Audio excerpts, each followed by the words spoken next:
560 QAM. To talk to Neil, call 567-0560. Toll free in Dade and Broward. Or pound 560 on your cell phone. The opinions of Neil, his guests, and callers do not necessarily represent those of the Beasley Broadcast Group, its staff, advertisers, or agencies. Now, here's Neil Rogers on 560 QAM. You can kiss my rear end.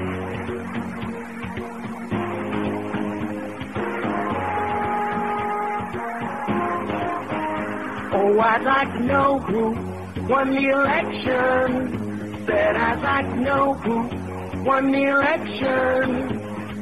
Count the vote, baby, count the vote over, count the vote, baby, count the vote over, count the vote. No. Ever since this presidential race began, I've often wondered who was going to win. Some Palm Beach people went to do their voting chore. So count up all the ballots and find out who's gotten more. Those old folks seem to have one thing in common. Looks like lots of them just gave their votes to Patrick Buchanan. Boy! So I'd like to know who won the election. Yes, I'd like to know who won the election. Count the vote, baby, count the vote over, count the vote, baby, count the vote over, count the vote. The final tabulation started coming in. Then I saw a news flash on Channel 10. Some angry people all together in a bunch. They said they were confused and didn't know which hole to punch. Those old folks seem to have one thing in common. Looks like lots of them just gave their vote to Patrick Buchanan. Boy! So I'd like to know who won the election. Said I'd like to know who won the election. Oh, I'd like to know who won the election. Yes, I'd like to know who won the election. Count the vote, baby, count the vote over, count the vote, baby, count the vote over, count the vote. How many for Bush? Count the vote. How many for Gore? Count the vote. How many for Bush? Count the vote. Are there any more? Count the vote. They messed up the ballot. Count the vote. They messed up the ballot. Count the vote. Well, I'll tell you, is this a great way to have an election? No. Yeah, brilliant. Only in America, baby. It's not just Florida, it's the whole concept of how you do elections. We got all this unbelievable technology. I mean, technology that most countries would kill for. And we're still punching around here with the paper ballots. Unbelievable. Paper ballots, and how do you like the age of these people, these poll workers, too, that are inspecting the ballots? Some of these people are over the age of 200, and they're holding they can't even see the whole ballot, much less if there's a hole in it.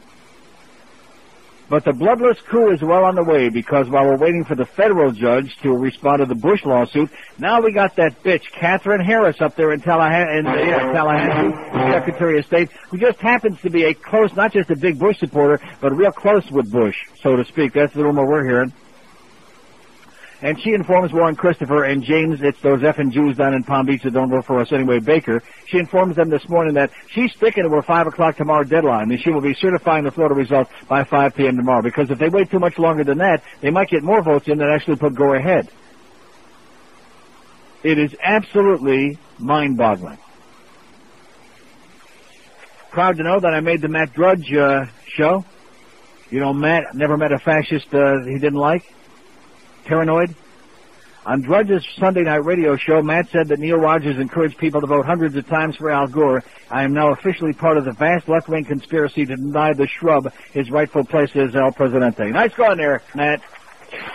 Consistently full of crap. Kind of like Josie Lambeat in the Sun Sentinel. Which, guess what, Josie? I'm not giving Wacky Jackie no publicity on this show under any circumstances. The next time you decide to write some stupid article like that, at least get your information right. Get the facts right. Can you do it, Josie? No. What a jackass. Oh, sorry. And speaking of Wacky Jackie, nice performance there on CNN, 4 o'clock on Friday, wacko. Wow. Yeah, it's Generino, and it's all fixed, and blah, blah, blah, blah. Yeah, it was real good. You should. Did you see that? Oh, God, you must have seen that. Oh, about it. Unbelievable. Yeah, and I went to law school with Al Gore, and he's full of crap. Like that. Yeah. Just calm down, wacko. I understand. A lot of pressure over this election. Yeah, just calm down. And Josie Lambie, you are a jackass. So now we're in the middle of this. What Joe Lieberman had to say on Good Morning America this morning. He said, quote, "An action by the Secretary of State who has been a supporter of one of the candidates for president, Governor Bush, to cut off counting of votes in Florida would strike me as so extreme that I'd be surprised if someone, particularly the people of Florida who want their votes to be counted, did not go to court." Right, and they will go to court. Oh, it's big. I got all kinds of stuff here. Just they're going to make you wild. The FBI is being asked to investigate how thousands of mainly black supporters of Al Gore were given ballot papers that allegedly already had been marked for rival candidates. Are you hearing this? Yesterday, Democratic officials were examining claims that up to 17,000 paper ballots in the Miami area had been tampered with in what they described as organized corruption. This is from the Daily Times in Britain. You won't read it here, of course. The Sunday Times. Lawyers from across the West descended on Miami and were busy taking statements from those complaining that they had been cheated or intimidated into voting for Mr. Gore. A senior Democratic official in Miami who's hired a team of 20 investigators to carry out an inquiry told the Times, "Until now in Florida, we've been arguing foul-ups, human error, and stupidity, but this is deliberate corruption to spoil votes for Gore, and this is a matter for the FBI." Which I say, let's bring in that F.M. Zimbalist Jr. Huh? What do you say? Get him on the phone, baby. Get him out of the mothballs. Get F.M. back out there and let's stick his nose into it. It's a joke. See, there is one good thing that'll come out of this whole mess. One great thing, and that is you can bet your bottom dollar, if you have one left, the way the market's in the toilet again, you can bet your bottom 50 cents that there will never, ever be a presidential election conducted this way again in this country. Never, ever, never. And why we're still doing it at this point. I mean, see, it's okay to recount by hand in Seminole County where they found 98 more votes for Bush. Then hand recounting is okay. It's okay in Texas where 3 years ago George W. signed into law a bill that permits for hand recounts because it's more accurate. That's okay in Texas. It's okay in Seminole County. And it's okay in New Mexico where they found 352 paper ballots that were like torn and schmucked up, and they were getting ready to throw them out. And they said, no, let's count them anyway. Oh, look at that. Bush is 17 votes ahead now. Now it's 4 votes. Now it's 15 votes. And we still have a bunch of others that are hiding somewhere. We're just holding them, waiting to see how many we need. This is the most corrupt, the most grotesque excuse for an election in the history of this country. Rutherford B. Hayes is rolling in his grave. I'll tell you that right now. That's right. Even he's embarrassed by this crap. It is absolutely ludicrous. But like I said, you have to, in every dark cloud, find a little bit of a silver lining. I'd sure like to hear about who those people are at Palm Beach. Speaking of Friday on CNN, Palm Beach Atlantic University. That looked like a meeting of the Hitler Youth there on Friday. Between 3 and 4. Bobby Batista with her eyes focusing on the middle of her nose there. I mean, there were some of those people in the audience looked pretty good, I gotta confess that. But maybe somebody can enlighten us as to what is that place? Palm Beach Atlantic College where they did the talkback show on Friday? I thought Elsie Hastings was gonna get lynched in that crowd. Who the hell were those kids? Man. All the little bush underlings, you could hear the goose-stepping sounds in the background. Yeah. No, actually, I prefer myself. Do we have it in here? What is it under? It's probably misspelled, George. Deutschland Uberalis? No, it's not. Well, I spelled it how Boca Brian spelled it, so. Like I said, it's D-U-E. What is it? D-U-E? Yeah, he spelled it. Yeah, that's the fight song at Palm Beach Atlantic College. They're all goose-stepping back to class this morning. Fascism 101. Palm Beach Atlantic College. What kind of a place that must be? Huh?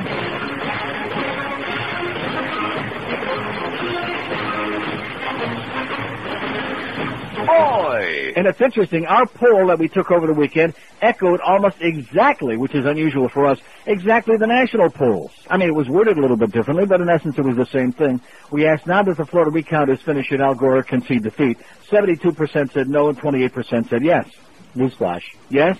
Palm Beach Atlantic College Yes? is a Christian college. Oh, hallelujah! All right! Woo! Oh, God. Man, now I begin to understand.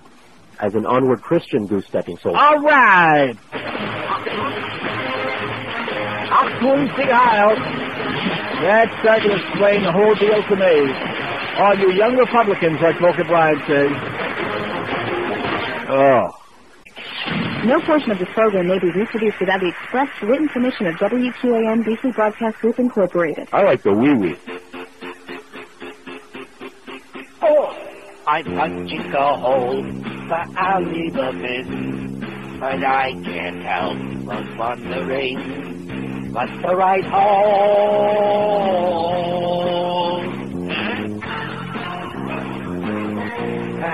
And I don't know where to look. Is it left or right, up and down? And did I do it right? I don't know. Don't know what the hell I got. The ballot is all oink the cock. 2 punches will invalidate my vow.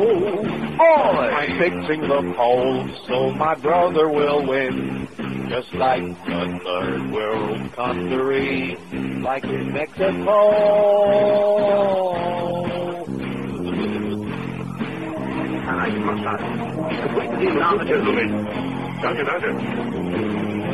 ¿No vas acá?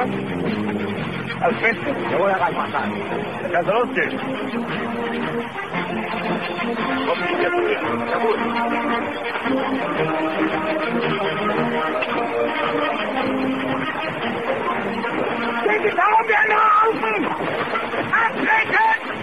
Oh, did you see the thing with one of the rabid with the painted face Bush people, a young punk, over the weekend screaming at the old Jewish woman who was bemoaning the fact that she probably voted for Buchanan and she wanted to vote for Gore, and he was screaming at her, oh, you didn't really want to vote for Gore anyway, well, you were voting for the other guy. She says, what do you mean by that? He says, you know what I mean. As in, effing kike? Yeah. I mean, he's just quoting James Baker. And it's really comforting to know that the rate of error on machine counts on ballots is only 2 to 5%. Only 2 to 5%. Yeah. Absolutely shocking that it's that accurate.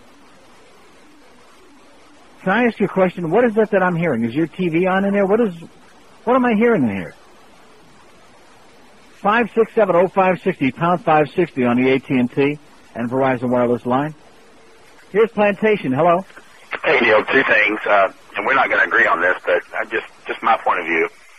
First, there was a Republican on yesterday when they were doing a recount, part of this recount. He was told to wait behind the window and he could watch while they had the ballots in there with all the Democrats counting the ballots. And lo and behold, they found 129 Gore votes.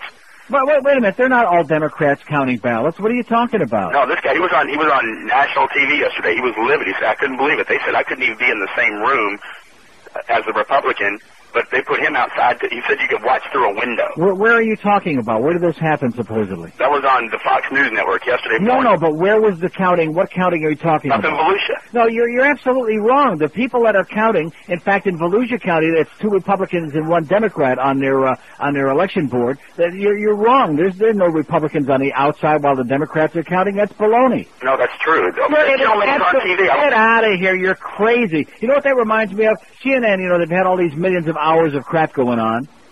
And they had said, this must be another one of those kind of calls. This is the new deal by the Bush people. Planted calls. They had a woman call in. They were taking phone calls from the public, which is a bad mistake. And the woman said, well, I want you to know I'm a Democrat from West Palm Beach, but I voted for Pat Buchanan, and so did a lot of my Democratic friends. And, of course, nobody believes that. Does anybody believe it? No. So here's the new deal now.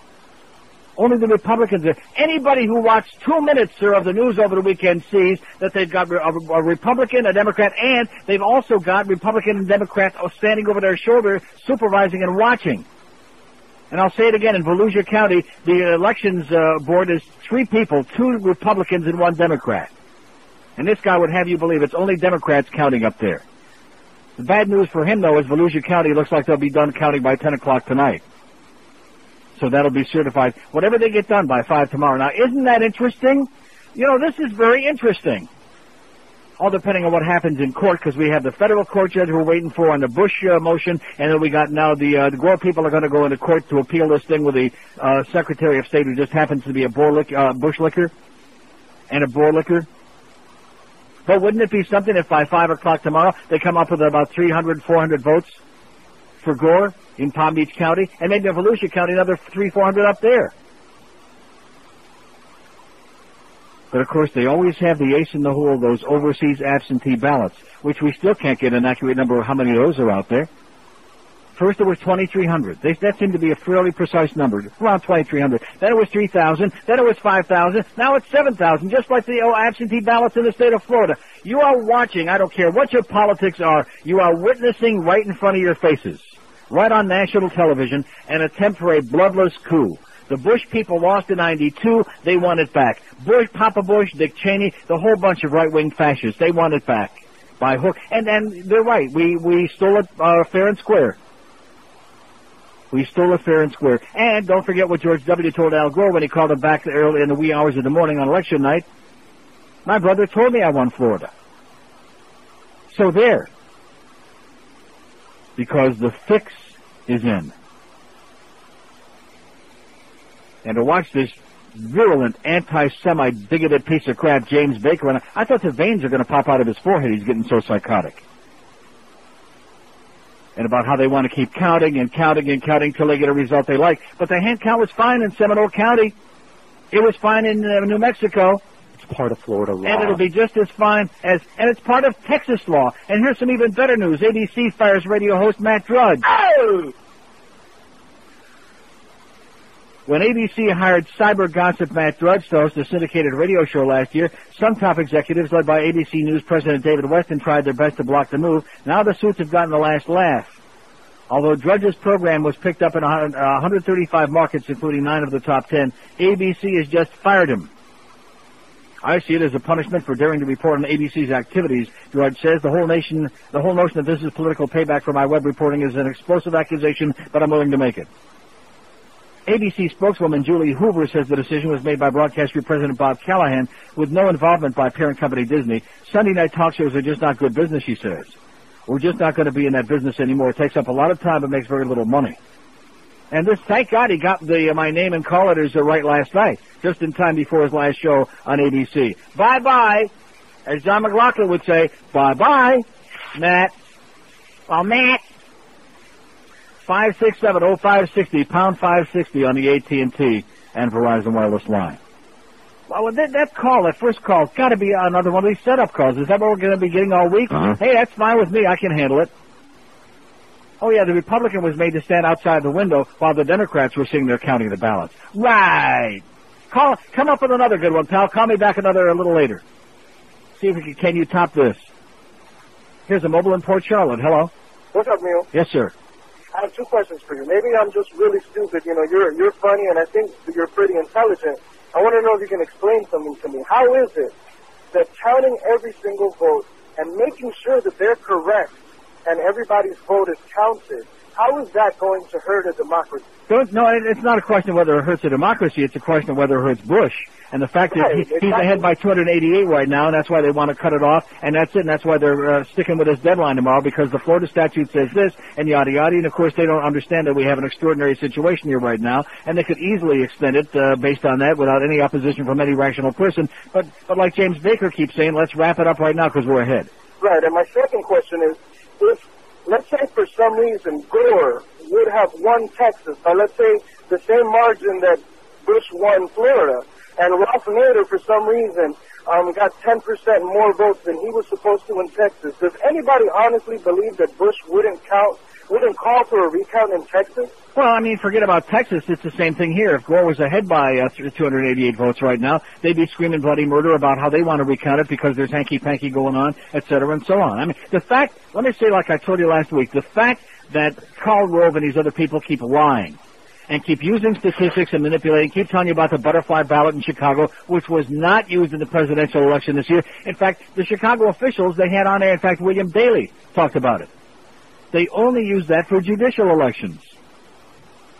They don't use it for presidential elections, for governor, even for the state legislature. They don't use the butterfly ballot. And I'm going to say it again. What it really boils down to, and I'm really shocked that they have it, that this isn't the crux of it right now, is that the Palm Beach County ballot is an illegal ballot. Even the instructions that accompany it are illegal. It says that the hole must be punched to the right of the candidate.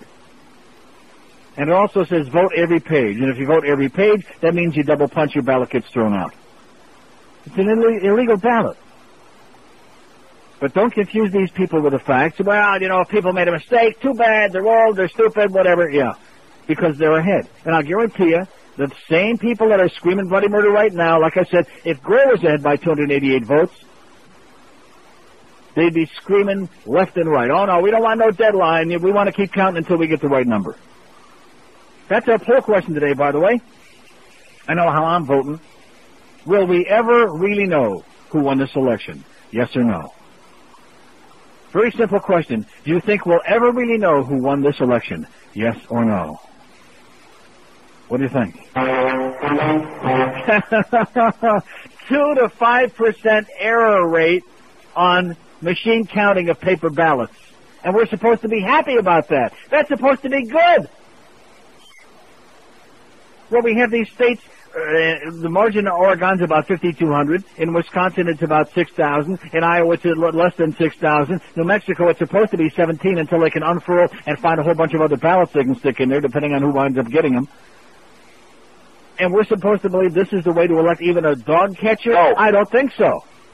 This is stupid. And you can argue about it no matter which side you're on from here to the end of time. This has got to stop. This has got to be the end of this. We have scanners in the supermarket. We have ATMs with your credit card, with your bank card, with your debit card. We have technology. You can do astonishing things. And here we have 200-year-old people holding paper ballots up to the ceiling and looking like, where's the ballot? I don't see it. What am I looking for? Looking for little tiny holes. Yeah, looking for little tiny holes. And I'm hearing that Katherine Bush up there, the Secretary of State, I hear that she knows something about that. This is what I'm hearing. Ask Jeb about it. 5670560, pound 560 on the AT&T and Verizon wireless line. 46,430 was our last total for Planned Parenthood. We're off to a pretty dismal start, if you ask me. You can get your Best of Neil CDs and cassettes at all your spec stores all over town, plus Naples and Fort Myers, or by going to neilrogers.com or WQAM.com. Get the CDs, cassettes, keychains, T-shirts, the whole deal. 26 past 10 at 560 WQM. Neil God. Ah, it's so nice to be on you. Squirt, squirt. It's such a refreshing thing to do. The restroom in the fancy place. Still all the killer knows that way. All the ice takes the odor, it kills the aroma, that's what it's for.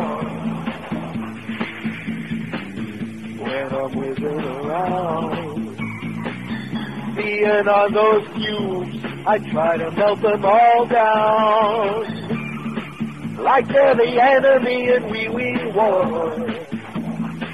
I use my favorite strategic design by starting from behind until I melt the last one. Oh, and off the automatic I will flush. Oh, it's so nice to be on cue. That's something that only guys can do. The restroom is a fancy place. Still all the children know that way. All the ice takes the odor and kills the aroma, that's what it's for. Oh, it's so nice to be on cue. It's such a refreshing thing to do.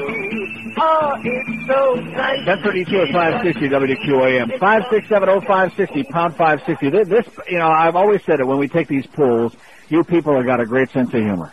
You think we'll really ever know who won this election? 11 say no, and 5 say yeah. Yeah, okay. I mean, there's no point in taking the poll if everybody votes the same, but who are you people kidding? Here's North Miami Beach. Hello. Yeah, Neil. Yes, sir. Yeah, first of all, I'm really upset at what's happening.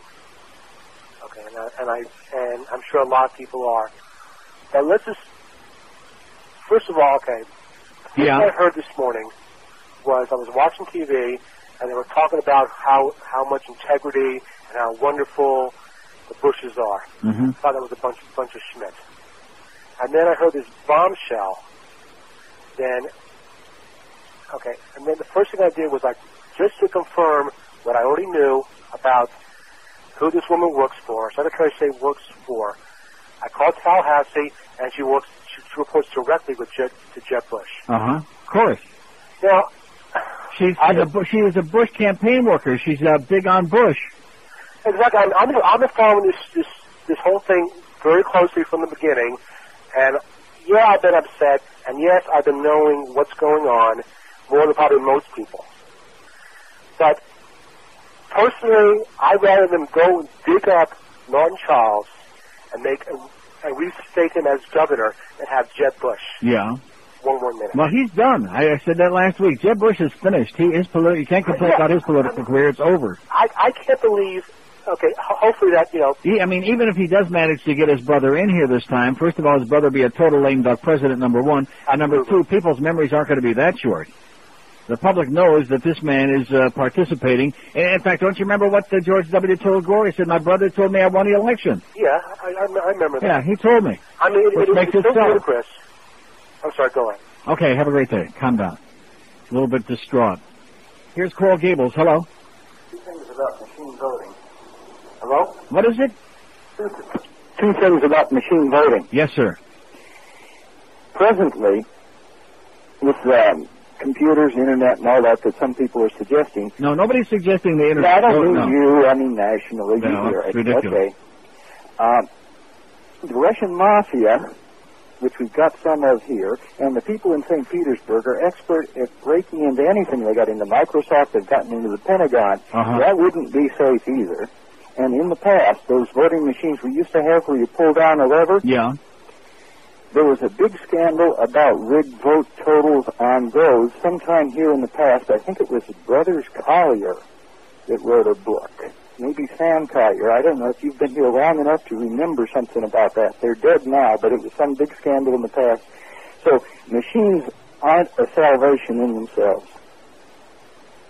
So what's the answer then? Well, I don't have the answer. Oh, okay, thanks. 5670560, pound 560 on the AT&T and Verizon wireless line. And don't forget about the Trilateral Commission, the Bilderbergers, and the Illuminati, too. They probably got their finger in it. Here's Fort Myers. Hello. Neil. Yes, sir. Good morning, sir. Good morning. I'm speaking with friends, relatives, neighbors. You keep hearing the same thing. It's 1,700 votes or 350 votes, doesn't matter. The Bush still won or whatever. And I say to them, well, wait a second, when you go to a bank and you need pocket money and you write a check to yourself and endorse it for $100, the teller counts out 20, 40, 60, 81. She turns to you and she says, here you go, Mr. Rogers, 20, 40, 60, 80, 100. Thank you for banking with us. Mm-hmm. Why does she do that? Well, she has to balance her drawer. Yeah, thank you. She's getting it right. Mm-hmm. It doesn't matter that what their contention is, it doesn't matter. And I'm saying we do until we get it right. You know what I'm saying? Well, first of all, Florida law allows for a recount and allows for a hand recount. Florida law allows for that. And the Bush people could have done the same thing. They could have requested, they had 72 hours after the election to request hand recounts in any counties that they wanted. They didn't do that. That's the problem. They didn't do it. The Democrats did in 4 counties where they felt that there were allegations of gross irregularities. But it shouldn't take anybody requesting. And I hate to sound like the doting old man father standing over his son doing his homework. You're going to sit there and you're going to do it until you get it right. Yeah. But to those people that say that it doesn't matter, I would respectfully say, fine, from now on, there's this difference of 1,350 votes. Your vote never counts from now on. Mm-hmm. You do it until you get it right. Right. Or at least they're never going to get it exact, but they got to at least make an effort to get it as close to right as they can. How could anybody argue with that? Except for the fact that we're ahead right now, so wrap it up and just admit defeat. I mean, this has been the public relations game that the Bush people have been playing since the day after the election. Let's do the hurry-up routine. We got the little edge there. Hurry it up and try to make the others look like sore losers. Right. Now, how many senators are Democratic and how many are Republican? Has that been said? You mean for the new Congress? Correct. It looks like it could be 50-50. It all depends, because if Bush wins, then Lieberman will still be one in Connecticut, and they're still evidently recounting with the dead man Carnahan in Missouri and in Washington. Well, and one of the scenarios on one of these talking head shows was that there is a slight possibility that if this thing goes to, the House for a final vote, it could very well wind up, you get Bush as president, Gore is VP. Yeah. And which, while it doesn't sound appetizing, it's not going to happen. Well, but by the same standpoint, it would not be the end of the world. Yeah. Because when legislation comes up, whichever one of them wins, it's still not going to be the end of the world. Well, when legislation comes up, you got 50 for Democrat and 50 for Republican. Guess who's going to cast that tie-breaking vote? Gore. So it's that system of checks and balances between the Democrats and the Republicans. You see what I'm saying? It's not going to happen. Don't worry about it. I'm not going to lose any sleep over it. Okay, good. Thank you. 5670560, pound 560 on it. Somebody over the weekend called one of these 8 million shows and said, well, you know something? If they have to go into limbo here and the Speaker of the House becomes president, if we have to have like a president in limbo, then it would be Dennis Hastert. But you know something? The Republicans then could make George Bush the Speaker of the House. There's only one problem with that, sweetheart. George Bush isn't in the House of Representatives. Is he a member of Congress? No. Is he a member of the House? No. A member of the Senate? No. Oh! Excuse me. 20 before 11 at 560 WQM. The Neil Rogers Show. Sports Radio 560 QAM. I want to bang you in the butt, honey. Have inept election officials left you confused? Here is your guide to understanding how to cast your vote in Palm Beach County, Florida. Follow along with me to see just how easy it can be. Let's get started, shall we? Joining me here in the booth is Mr. Mermelstein. Who are you voting for? I'll leave him in. I see. Now, read the butterfly ballot, starting with Bush Cheney in the left column, Buchanan, Chickle-Gruber, Mengele, Eichmann, and Goebbels in the right. Where's I'll leave him? Over there. This Goebbels guy. Yes? Is this the guy who makes my baby food? No. Now simply punch a hole in the 1959 Univac key punch card. Okay. Where? There. Over there. Here. Use this microscope. Oh, there. Is that it? No. Okay, I'll punch again. Is this No. That invalidates your vote. All right, here, I'll punch again. Do that again. I'll punch you. One more for good measure. Why, you... All right. Doddering old Hebe. Remember, comrades, if you want to live in Florida, exercise your right to vote in accordance to the little brother. 10:45 at 5. That's right. My brother told me I won, so who the hell are you, Mr. Hotshot? My brother knows because he said the fix was in. And then we also got, if he can't do it, then we got Katherine Harris, and we got Bob Crawford, who even though he's a Democrat, he voted for Bush. So we got all of those wonderful right-wingers down there in Florida. They're going to make damn sure that whatever it takes. You see, it's interesting because the Bush people are supporting the law, supposedly, that says that they can certify at 5 o'clock tomorrow that they have no discretion. They're supporting that law. But they're opposing the law that allows for a manual recount by hand.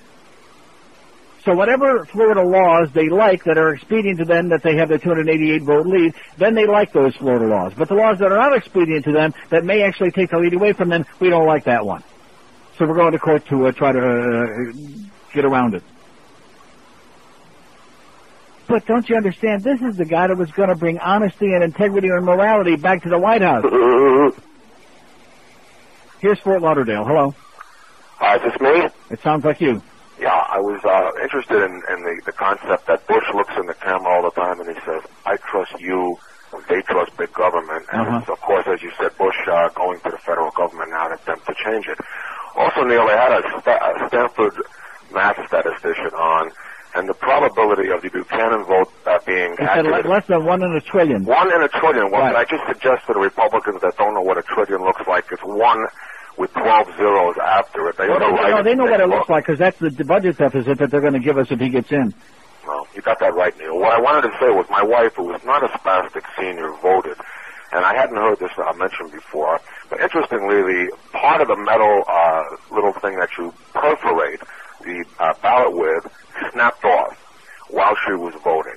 And she just didn't say anything about it because the atmosphere in the polling place is tense. It's one of silence. It's one of intimidation, basically, where I think people are afraid to come forward and say anything, especially with people snarling online behind you. And I think that that's got to be changed. But that should be looked into, whether the next person was able to actually vote or just use the little handle to perforate the paper, and of course the handle wasn't going to go through.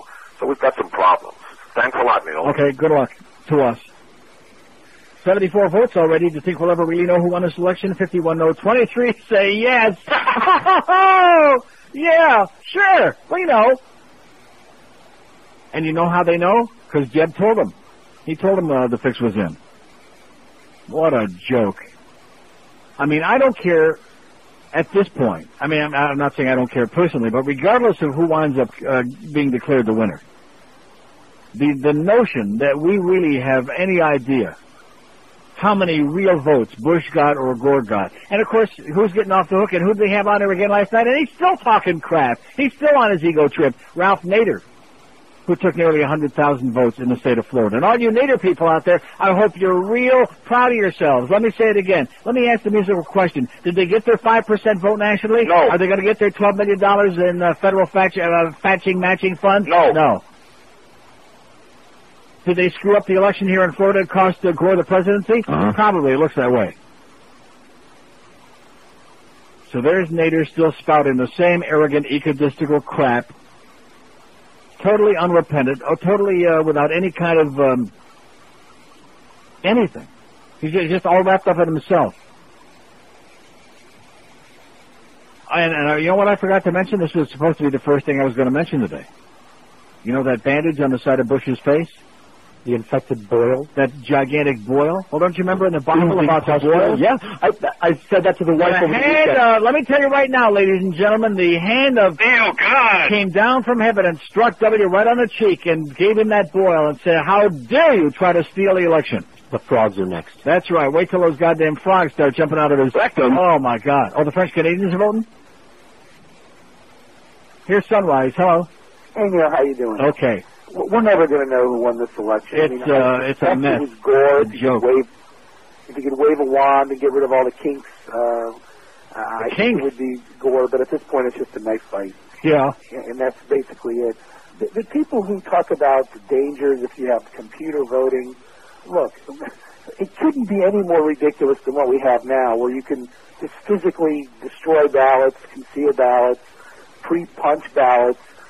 You have the and not only that, but it goes to a centralized computer. They punch a button. There's the number for each candidate, and then you don't have to worry about all these exit polls and early declarations by the networks because there are the numbers right there for you. You have totals. Well, exactly. I was reading in some areas they now have touchscreen voting. Right. That's right. And that would eliminate many of these problems. For example, you couldn't have multiple voting because you know when you go to the bank and you have a choice of how much you want to take out of the bank.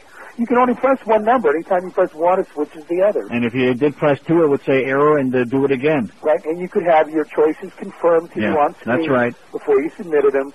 So you would eliminate whole categories of problems. And the way it is now, we have this, interface where we have, cards punched with hanging chads and pregnant chads. They're counted on mechanical machines. And then those numbers are put in the computers anyway. So you already have computer security problems as it is. So, I mean, you've got to take care of that. Obviously, you have to police that. But, if the Russian mob wanted to... No, that guy was... They could do that already. He was busy with the Trilateral Commission. He's trying to find out if George Papa Bush is still on it. On the absentee ballots, I mean, this is the biggest joke. I mean, I'm sure you remember the Miami election for mayor, where the appellate court threw out all of the absentee ballots. They were so filled with fraud. Right. These And that's what happened here. I'll say it again. And why these talking heads, they've had 50 billion hours of this crap on television, why nobody mentions the fact that the absentee ballot, nobody had any idea how many were out there, and it started with about 1/3 of a million, then it went up to about 500,000, and then like 9 o'clock at night after this whole Florida election was up in the air, they think it may be more like close to 1 million now. Based on what? It is the preferred method of vote fraud in Florida. That is absolutely correct. Now, these so-called foreign absentee ballots, they don't know how many there are. I was reading an article on the ABC website. They accept them from countries that don't even post-date their mail. So I don't know how you determine that, or postmark their mail with a date. But just hypothetically here, let's say. And you have to remember George Bush Sr. was the former president, former head of the CIA. I'm sure he's got some connections overseas. If he wanted some country to post-date or predate some postmarks, I'm sure he could get it done. Mm-hmm. This is a joke. But he forgot about the 2 million votes from the Jews in Israel that are coming in. He forgot about those.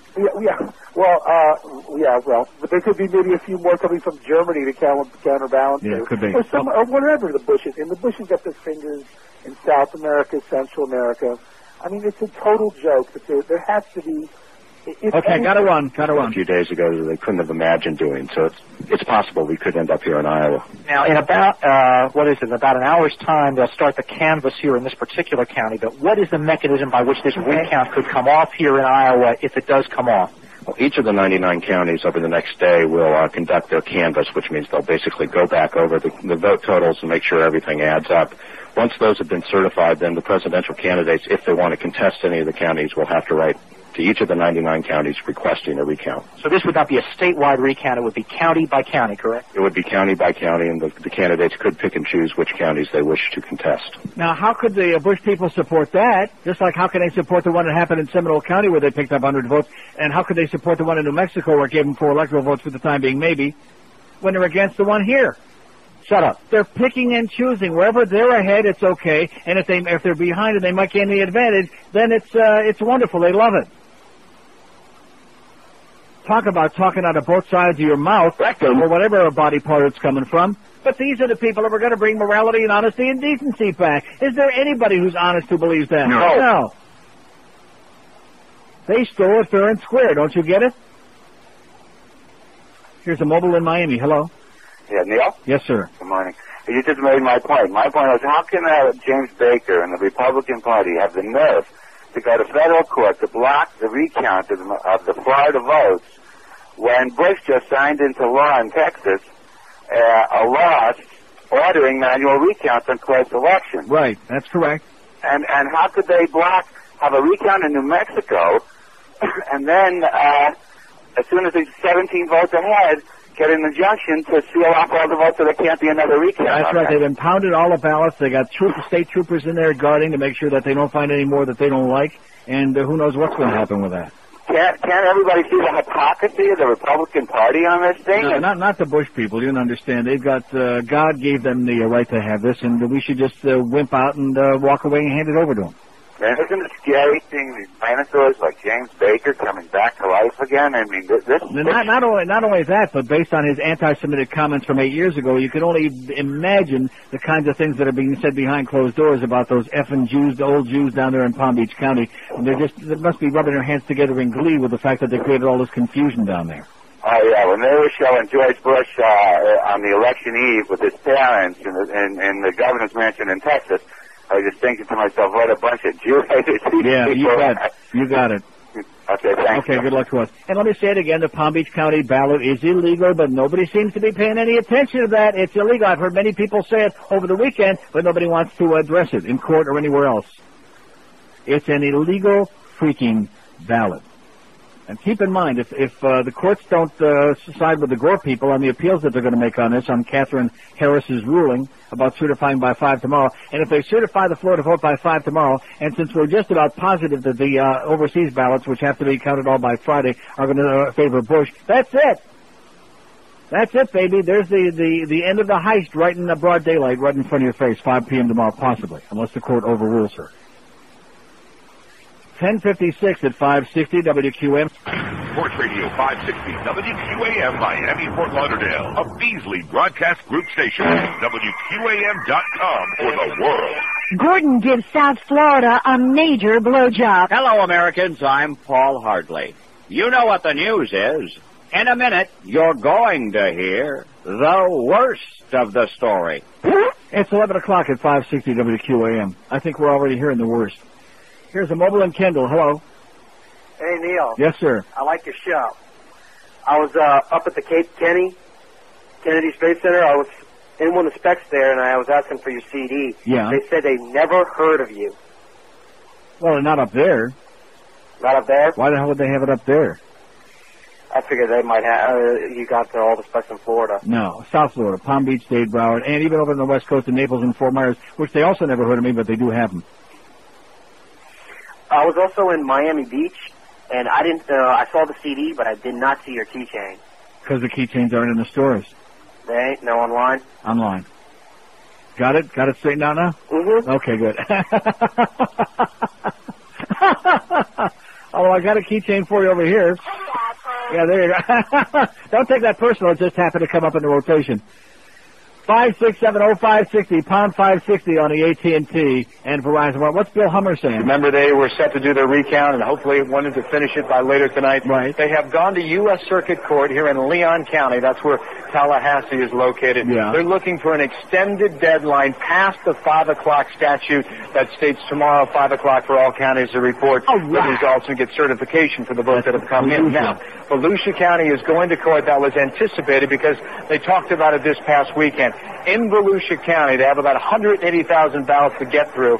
Again, they hope to finish tonight about 10 o'clock Eastern Time, which would put them well within the margin of 5 o'clock tomorrow. However, there was a lot of talk in that county this past weekend that they wanted to ensure the fact that they did not miss the deadline. Therefore, they wanted to go ahead and seek court permission to extend that. If that's the case, if the court rules in Volusia County's favor, again, the action we saw here today in Tallahassee may be moot or put on hold for the time being. Now, let me ask you this. What if Gore picks up an extra 600 votes in Volusia County? Because, you know, there were 10,000 votes for, like, the socialist candidate or something in Volusia. Was all the whole thing up there was screwed up. And we had the ballots with bags of ballots that were, like, moving around from one place to another.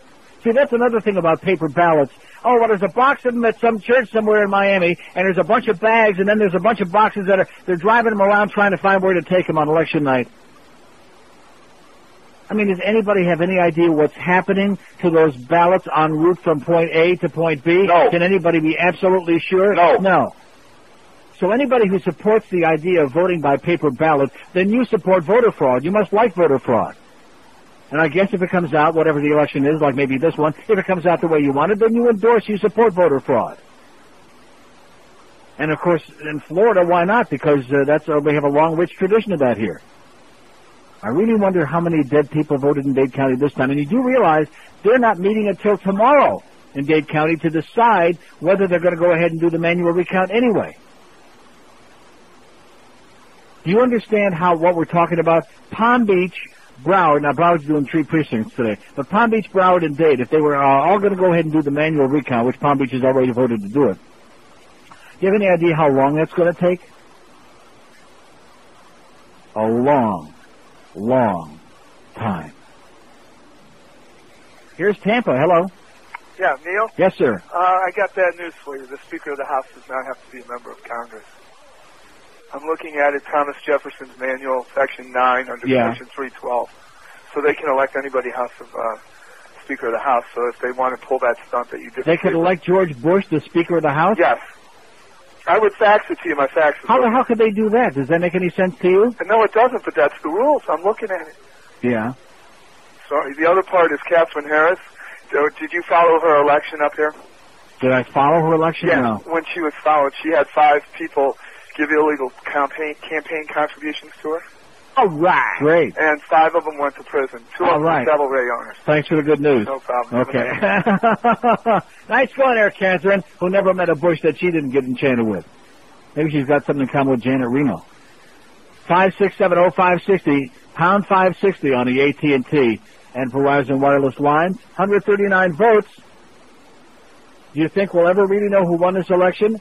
100 say no, 39 say yes, 72 to 28% again. That's interesting. There's that same percent we had on the last question we asked over the weekend. I guess we got 28% of the people out there, no matter what the question is, they're going to say, like that. So George W. could be the Speaker of the House. Does that make sense to anybody? No. He's not even a member of the goddamn House.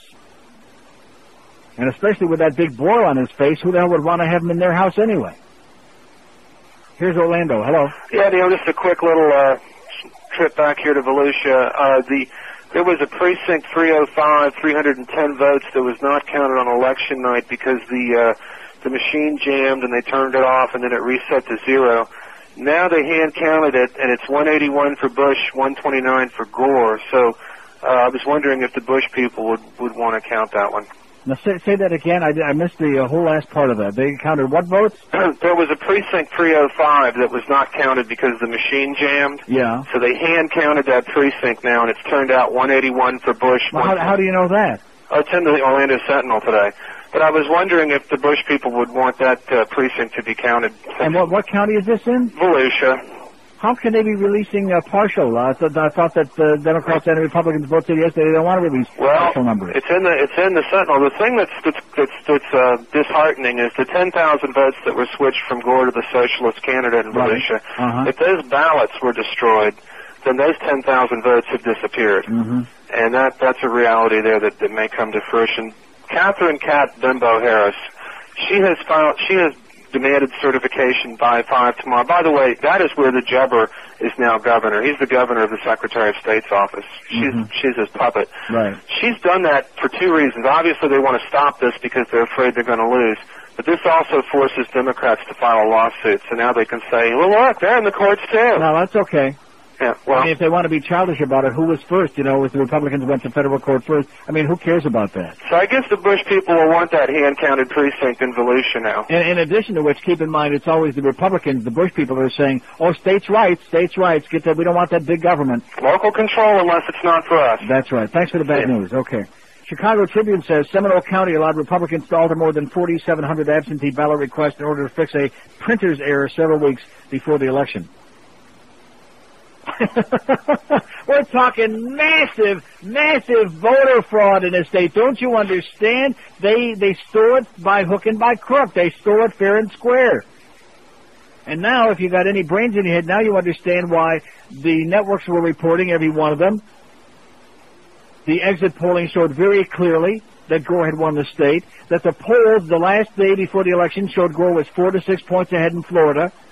Most of the polls, including the Zogby poll, which was very, very close in most of the individual states. But don't confuse people with the facts. Because one thing about exit polling will never, ever show up, and that's fraud. Fraud. Here's a lady in Miami. Hello. Hi, Neil. How you doing? Okay. Well, I've been hanging on long enough that you covered most of my points, and especially what you just said. It's really clear that Gore won, and the networks were accurate. And that's when the damage control went in and all the backpedaling. But since everyone has pretty much said what I had to say, I just want to tell you that I received a call from the Democratic National Committee that there will be a count vote in Miami-Dade, and I was called and invited with 400 other people to be an observer. And I said, even after all that you've just heard, she said, count on it. We're counting. Well, how do they know that? They're not even voting on it until tomorrow. What can I tell you? Okay, well, count on it. Okay. Get your eyes all squared away.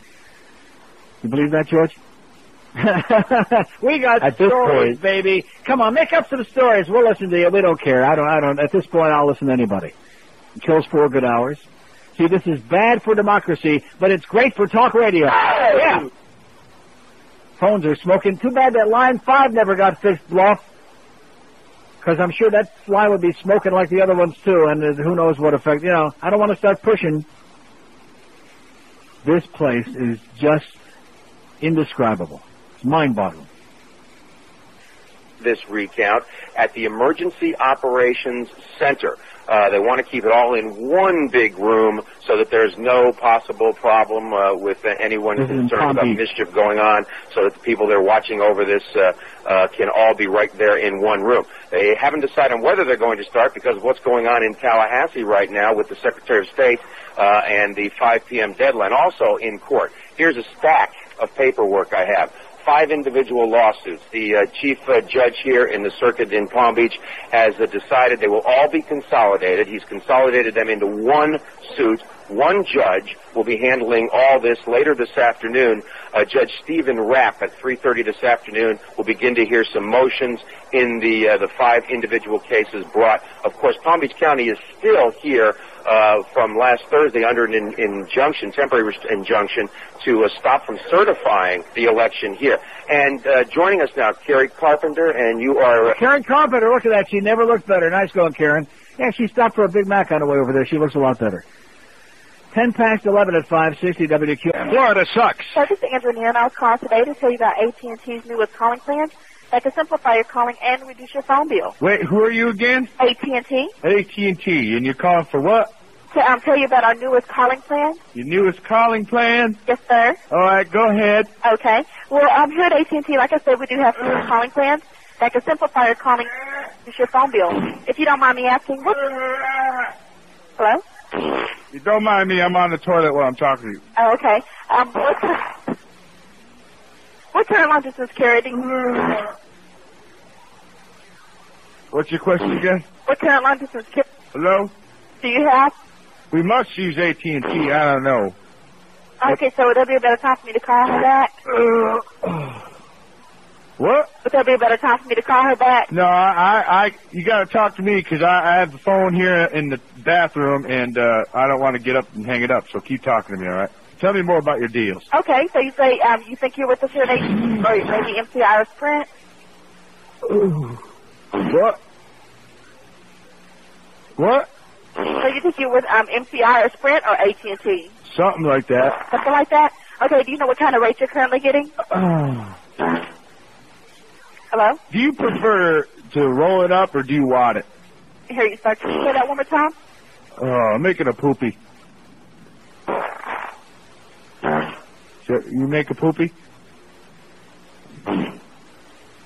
Hello? 11:15 at 560 WQM. Here's another fax from Mother Jones. Thousands of Florida residents were struck from the voter list because they were mistakenly identified as ex-felons just months before the election. Well, hey, the fix is in, and was in, and will be in. And you'll see Bush is going to win. Didn't I tell you that right afterward? You could smell it. It was in the air.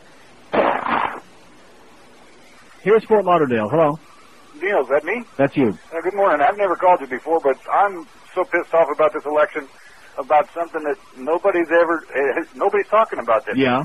I heard this on Channel 6, I don't know, about 4:30 on Friday. They were interviewing a guy from Nova Southeastern University, and I don't know what his expertise was, and I don't know what his name was, but he said that when the machine counts these ballots, if there's not a hole punched for every race that's on the election, it rejects it as an incomplete ballot. Right, they throw it out. So I'm furious about that. If Yeah. you're somebody that's like me, that I don't know anything about these judges, so I don't vote in those races. That means none of my votes were counted, Right. whether for president or anything else. I mean, to me, that's unconstitutional. Of course. Well, what if you don't want to vote for president? What if you don't like any of the candidates and you want to skip on and vote for other things that maybe you're more... What if there's only one... Let's say you went to vote only because you care about one judge or whatever, one issue that's on the ballot. Exactly. Why should you be disqualified because you don't want to cast the vote for any of the others? It's the most ridiculous thing I've ever heard of in my life. And I think that's grounds for a lawsuit, and believe me, I'm a Republican. Why not? I mean, there's sure plenty of lawsuits flying around. All the lawyers and judges are having a field day. Why not? Why not that one? Because Sure. I'm a Republican. I voted for Bush. Yeah. But I think the whole state should be recounted.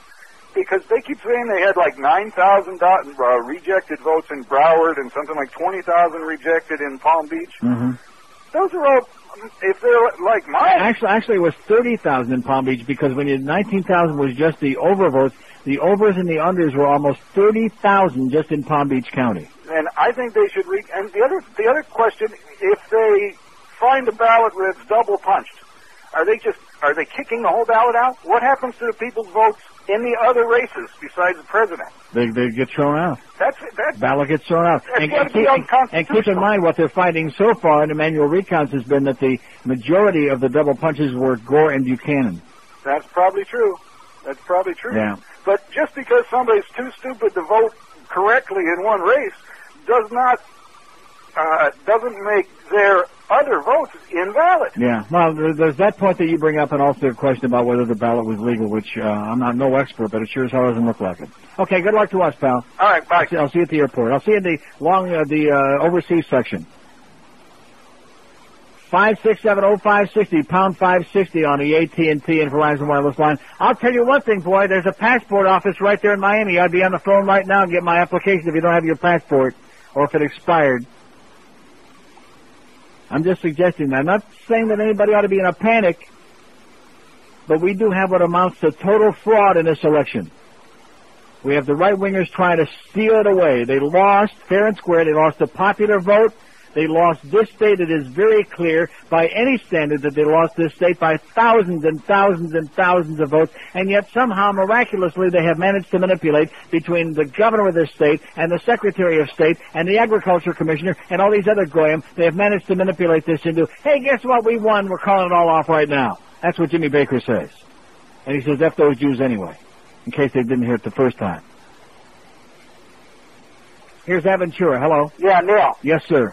You used to say that having a choice between Bush and Gore is like having a menu where the choice is a dog crap and elephant crap. Right. So why are you now endorsing Gore? What, did you develop a taste for elephant crap? Yeah. You're a double talker, a hypocrite. Yeah, I'm double talker, hypocrite. I voted for Gore, sir, and you know that, okay? But if you want the horse crap, you go right ahead. See, I'm one of those people that doesn't believe somebody ought to be allowed to steal the election, but I'm a hypocrite. So what are you still listening to the show for, asshole? Why don't you go over there and listen to and listen to that right-wing paranoia for 3 hours every day? I'm sure that you're just squeezing yourself when you hear that crap.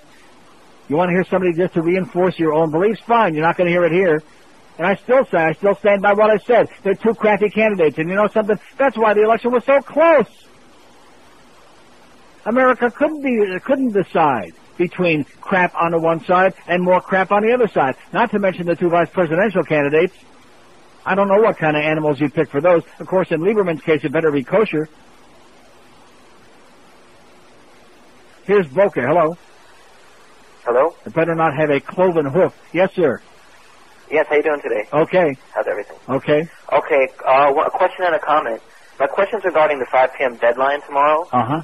Now, we already know that there were 19,000 double votes and about 10,000 undervotes here in Palm Beach County. Correct. As well as 10,000 undervotes in Dade as well. Is there any way they can just go in and manually count those undervotes and just get that done by 5 p.m. tomorrow? And where are you talking about? Well, they can't just count part of the vote. At no point they don't separate the undervotes and overvotes from the rest of the ballots. But you're missing the point. I mean, it wouldn't be fair to count just part of the vote. It would be like saying, okay, well, we counted those 4 precincts over the weekend, and that's it. I mean, if they decided there was enough of a discrepancy, they have to recount all the votes. I understand that. And my comment regarding the confusing ballots here in Palm Beach County. Yeah. I have a lot of people and friends calling me from the country wondering how, people can be so confused by the ballots. And if they ever spend any time on the roads here in Florida, they'd understand very easily because the drivers pretty much speak for themselves. Amen. Okay. Good luck to us, pal. Thank you. Okay, hang in there. Got some open lines here now, including the ones that don't work anymore. 5670560. Pound 560 on the AT&T and Verizon wireless line. That's Warren Christopher's very measured criticism of Katherine Harris. Behind the scenes, though, privately, Gore campaign going much further than that, calling her a political crony of both Bush brothers, George W. and Jeb. That one aide calling her off the on a background basis, calling her a political hack. Publicly, much more measured, but pointing out that she has very clear political ties to George W. Bush. Well, beyond the name calling, the crony business, what legally is anticipated from the Gore campaign now? Well, they are fully prepared to go to state court to challenge this. They have not made a final decision as to whether or not the Gore campaign themselves will bring the suit, because some of the counties, Volusia County has already said they will go to court to challenge this.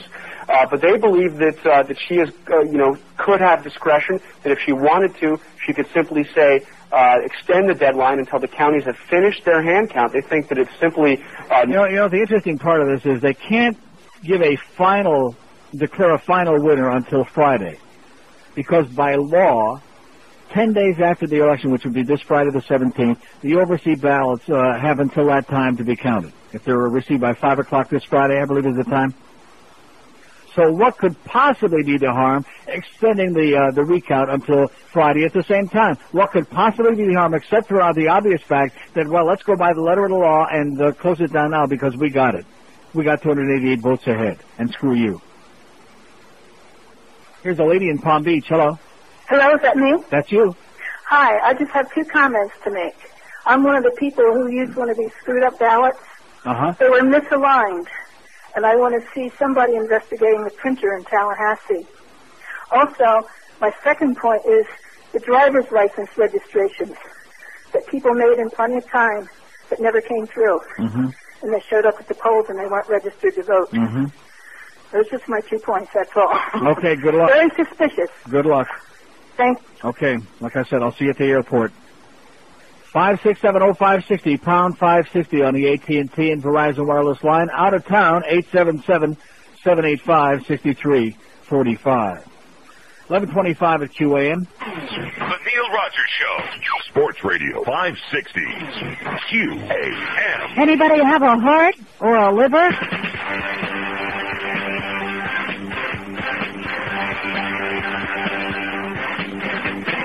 On a day, just me and the guy. When the news came over, I was mortified that my business free full of mistakes in the grass. You go hiding my money behind my back.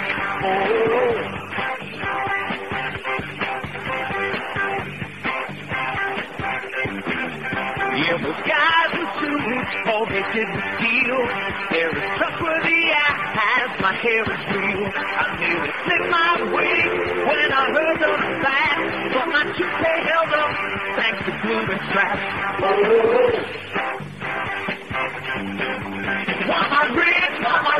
Want my rich is back. Gone and sue their butts, that's my plan of attack. I will bitch, tell the judge it is true. Put those guys on their knees, make them my bitches too. Yeah, don't forget you're disagreeing with me, so you're a hypocrite, Neil. Okay, whatever you say. 567, I'll say it again, 2 crappy candidates. That's why it was divided right down the middle, because America basically said, this is the best you can do. 5670560, 283 votes in our poll. Do you think we'll ever... See, I don't think a lot of people really understand the question. 203 votes. 145 say no, 72% yes, 28% 58. Do you think we'll really ever know who won this election? Not will somebody be declared the winner, which obviously they will be, but do you think we'll really ever know, as in, who really won? I don't think they understand it. Or maybe they're just stupid. Here's a mobile in Delray Beach. Hello. Hey, Neil, how are you? Okay. Good. First of all, nobody will ever know who won this election. That's what I'm thinking. Yeah, absolutely not. It will never happen. And my point of the matter is this is why politics chaps my ass in this country, because what the blowhole Republicans are missing on this entire scenario is if George Bush would take the stand, the Republican Party would take the stand and say, hey, look, for the first time in history, we have a presidential election being separated by less than 300 votes. Mm-hmm. Why not take as much time as possible to get it right? And then George Bush looks like a hero. Win or lose, the Republican Party looks like a hero. But instead, we're in courts, we're over here. Politics blows in this country. It has for 100 years. It always will. Amen. Yeah, I hear you, Neil. Okay, hang in there. Thank you. Here's a fax from John, who says, we, the citizens of the United States, are witnessing a coup d'etat. Yeah. This is the end of democracy. Well, don't get carried away, John. It says, when one group of people impose their view over a majority of others, the system collapses. Our whole system of government is decided upon majority rule. The people of the U.S. have voted for Al Gore. Katherine Harris is showing her political ties. The Secretary of State position is being done away with in 2 years. An article in the Tampa Tribune 3 weeks ago stated she was looking for an ambassadorship in the Bush administration. How convenient. How do you like that? Looking for an ambassadorship in the Bush administration, but of course, he's impartial. Goes on to say, doesn't anybody ever wonder why all the political scandals going back to the Kennedy assassination, Watergate, Iran-Contra, there's always a Bush nearby. With George Bush Sr. in the background, we want the Blue Noses, the oil business, the CIA group, and compassionate conservatives. There you are, with Papa Bush in charge. They had it taken away. This is what you got.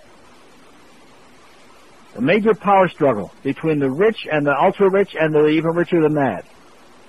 And the rest of us can just whistle in the dark. The board could request a postponement of the deadline. Another possibility is to file an action asking for a mandatory injunction that the Secretary of State not adhere to the deadline, and in fact that the Secretary of State would extend the deadline. We could ask for an injunction from a circuit court judge.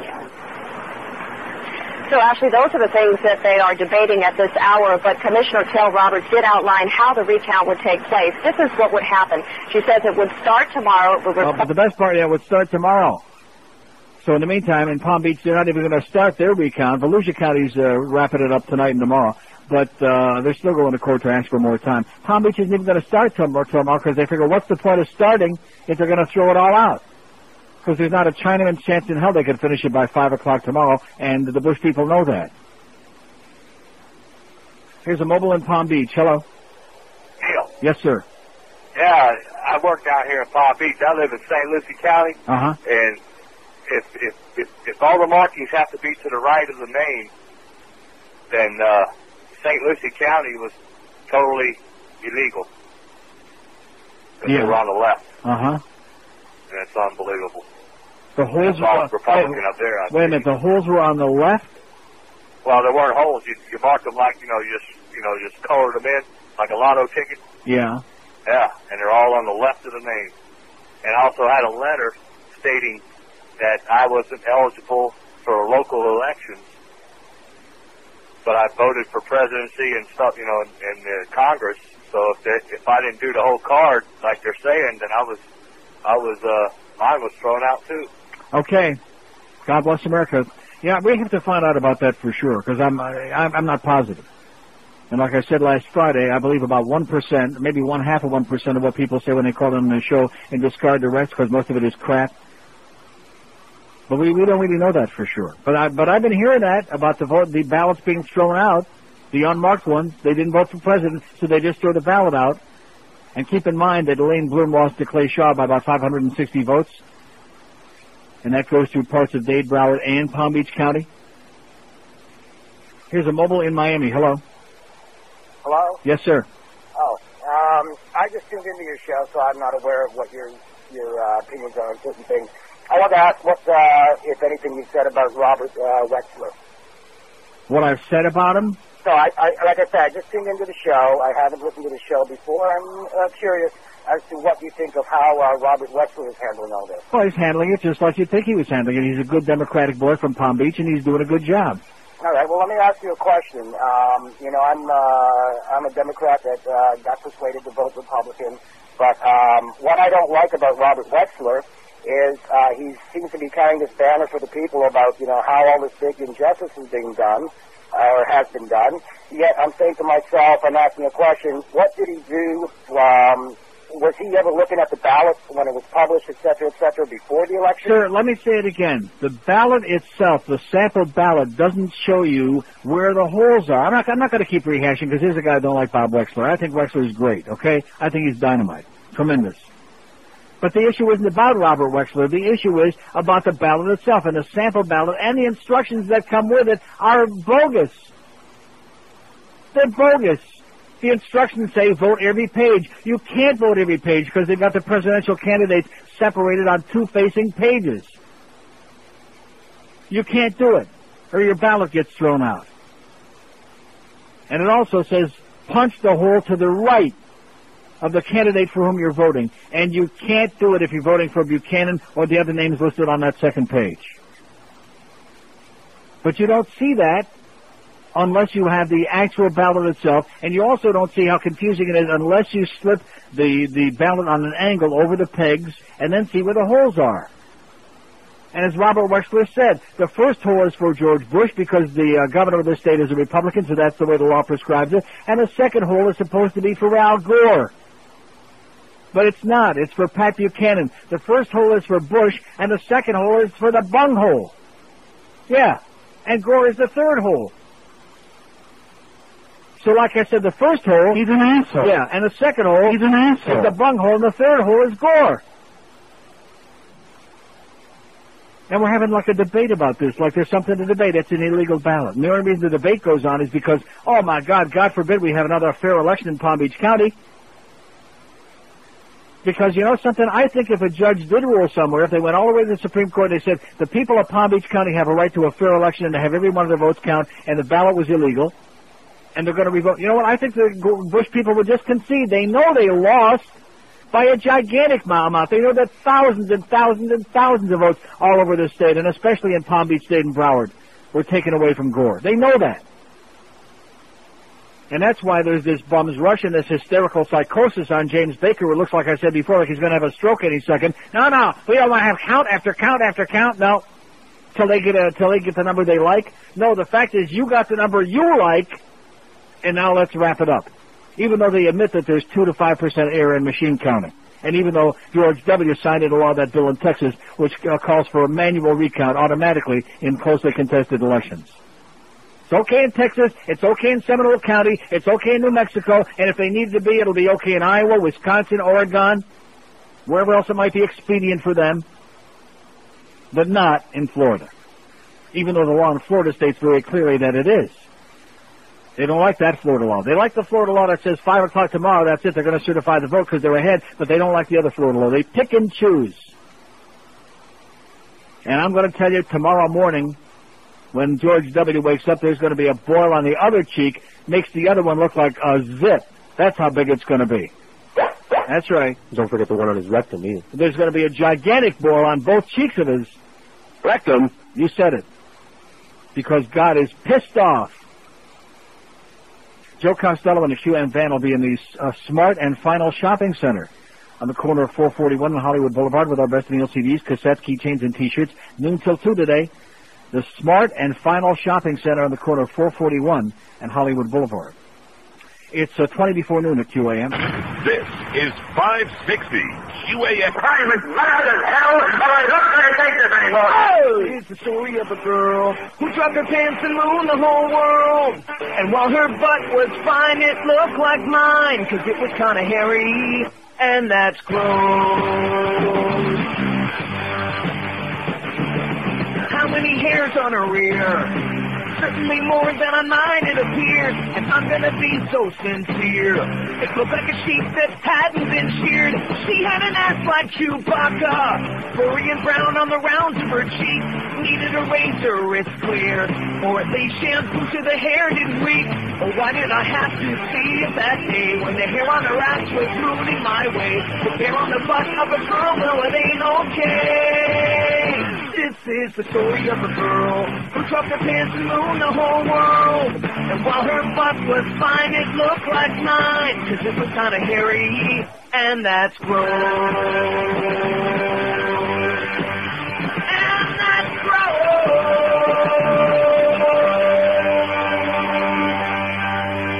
It's 11:44, 560 WQAM. Here somebody faxes me a petition that you can get if you'd like to sign it. www.petitiononline.com.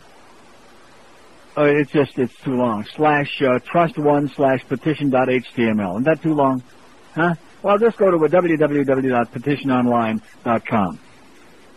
To George W. Bush, Governor of Texas, Austin, Texas, we, the undersigned, respectfully submit the following request to the consideration of George W. Bush, Governor of Texas.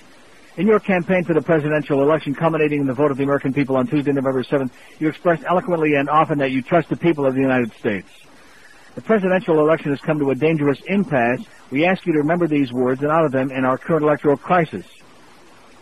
As of the afternoon of November 8th, you've earned 246 electoral votes, and the Democratic candidate has earned 260, with 270 needed to win in the Electoral College. The 25 electoral votes of Florida would be decisive. However, the vote in Florida is so close that already it's being recounted. Only about 0.03% divided the original vote totals for you and your opponent. The vote in Florida, state governed by your brother, is coming down to an incredible photo finish. Unfortunately, when this photo was snapped, the camera was badly out of focus. There is real evidence of voting irregularities, which are unlikely to be convincingly resolved for weeks or months, if ever. Without any assumption of ill intentions whatsoever, we will probably still never really know the democratic will of the people of Florida to an acceptable level of accuracy. In fact, the Florida vote for president comes down to a moral tie between the two leading candidates. For the President of the United States to be chosen in effect arbitrarily by forcing a mathematically meaningless resolution onto a blurry photo finish would be a moral atrocity that would undermine the fundamental authority and governance of our mighty democratic nation. Therefore, we respectfully call upon you, George W. Bush, as a patriotic American, to practice the politics of unity rather than division, to trust the people of recognizing the Gore victory in the popular vote and the Gore plurality in the Electoral College, and thus to graciously resolve our national crisis by conceding the presidency of the United States to the popular vote winner, Al Gore. Under the U.S. Constitution, the Electoral College actually decides each presidential election. The seemingly archaic Electoral College provides a human element empowered, though rarely called upon, to resolve the occasional rare challenge to ethical meaning and moral basis that can still arise in the democratic process. In its wisdom, the Constitution of the United States of America provides a mechanism to gracefully resolve just the kind of impasse now facing our nation. Please make use of the constitutionally mandated flexibility of the Electoral College system built in by the founders. Honor the Constitution, honor yourself, and honor our democracy. Ask the electors of the year 2000 to honor your concession of the presidency. Trust the people, sincerely the undersigned. What do you say to that? Oh! Yeah. www.petitiononline.com. Coconut Creek, hello. Neil. Yes, sir. How are you? Okay. Good. This is Jack Chaparral. They call me a Democratic activist in Broward County. Yes, Jack. I wanted to correct a couple of things that some people called in and talked about. One is concerning variation of the number of votes cast on ballots. You can vote for president and not vote for county commission or supervisor of elections and vice versa, and your votes will be counted. So anybody who did not vote for president but voted for the clerk of courts or a judge or whatever else, the vote they cast does count. That was something that was erroneous. Then let me ask you this. How do they determine the undervote ballots? How do they find those? Well, if you look on the results page of the supervisor of election site, you'll see that, for example, in the supervisor of election, the countywide race, there were 378 votes cast. In the clerk of courts race, on the same day, there were 387 votes cast. It's a difference of about 4,000 some odd votes. It happens in every election where people cherry pick. They vote for a particular candidate that they care about or know about, and they skip the other races. It happens in every race, and the votes count. Each ballot is counted based on the votes that were cast by that ballot. So when they're talking about undervotes in the presidential election, they're only talking about those ballots where nobody voted for president, or at least where the machines didn't find a vote for president? For president, exactly. Right. But the other races that you cast your vote in, those should count in that race. They should count. Absolutely, and I believe that they do. I can't imagine that they wouldn't. They would only be disqualified as a vote for president, not for the Chads and all the other things. It's a whole separate issue altogether. It's very complex. It's not easy. It wasn't meant to be easy. It was meant to be something where there were checks and balances and things that people could look at. I have another interesting thought. Well, what do you mean by checks and balances? Why shouldn't it be accurate? Well, in other words, with all the technology that we have today, Jack, why can't we do it I don't disagree with you. I think there has to be very serious reform, and we do have to make changes to keep up with modern technology. I wouldn't argue that point for a second. I agree with you 1,000%. I have another thought that I think you'll appreciate. The Republicans are saying that because this kind of thing has happened in the past, where votes have been discounted and disqualified, such as they say in '96, there were 14,000 votes that were cast incorrectly and discarded. Because that kind of stuff has happened in the past, that now that it's happened, we shouldn't worry about it and let it go. Well, there have been a lot of people who have been driving for years while intoxicated. A lot of drunk drivers driving on the road. But when they get caught, and when somebody turns them in and decides to prosecute, that's when it happens. We caught them, we're turning them in, we're going to prosecute them by counting correctly, and I believe that Al Gore is going to win. I believe the correct totals. Well, how do you believe that? Unless the judge agrees with them, and well, I think the judge is going to allow the hand counting. I don't think they're going to be able to stop that because there's precedent. Well, they're two separate issues. There's the federal judge who's going to have to allow the hand counting, and then also now they're going to have to go to court to block Katherine Harris's 5 p.m. deadline for she's another. Well, I know who she is. She's another piece of work altogether. Right. That's the same Katherine Harris who went to New Hampshire to campaign for George W. Bush. Right. Who's such close friends with Jeb. And of course, it's not very close. What did Jesse Jackson say yesterday? He said it's suspicious that the governor of the state that has the greatest degree of controversy just happens to be the candidate running for president of the United States on the Republican ticket. Yeah, but you didn't hear what he told Al Gore. He said, my brother told me I won, so that must make it so, Jack. Well, I think that they thought they had it rigged beforehand. You got it. Okay, thanks. Thanks for the info. Here's a fax also verifying what Jack Schiffel just said. I just called the Dade County Elections Board regarding not voting on a particular race. They said this does not void the rest of the ballot. So excuse me for repeating what I've heard 80 million times during this last several days on all the networks because they keep talking about the undervotes being thrown out, those ballots. Guess what? As usual, the networks are full of crap. They don't get thrown out. And you don't lose your vote on the other issues that your candidates that you voted for.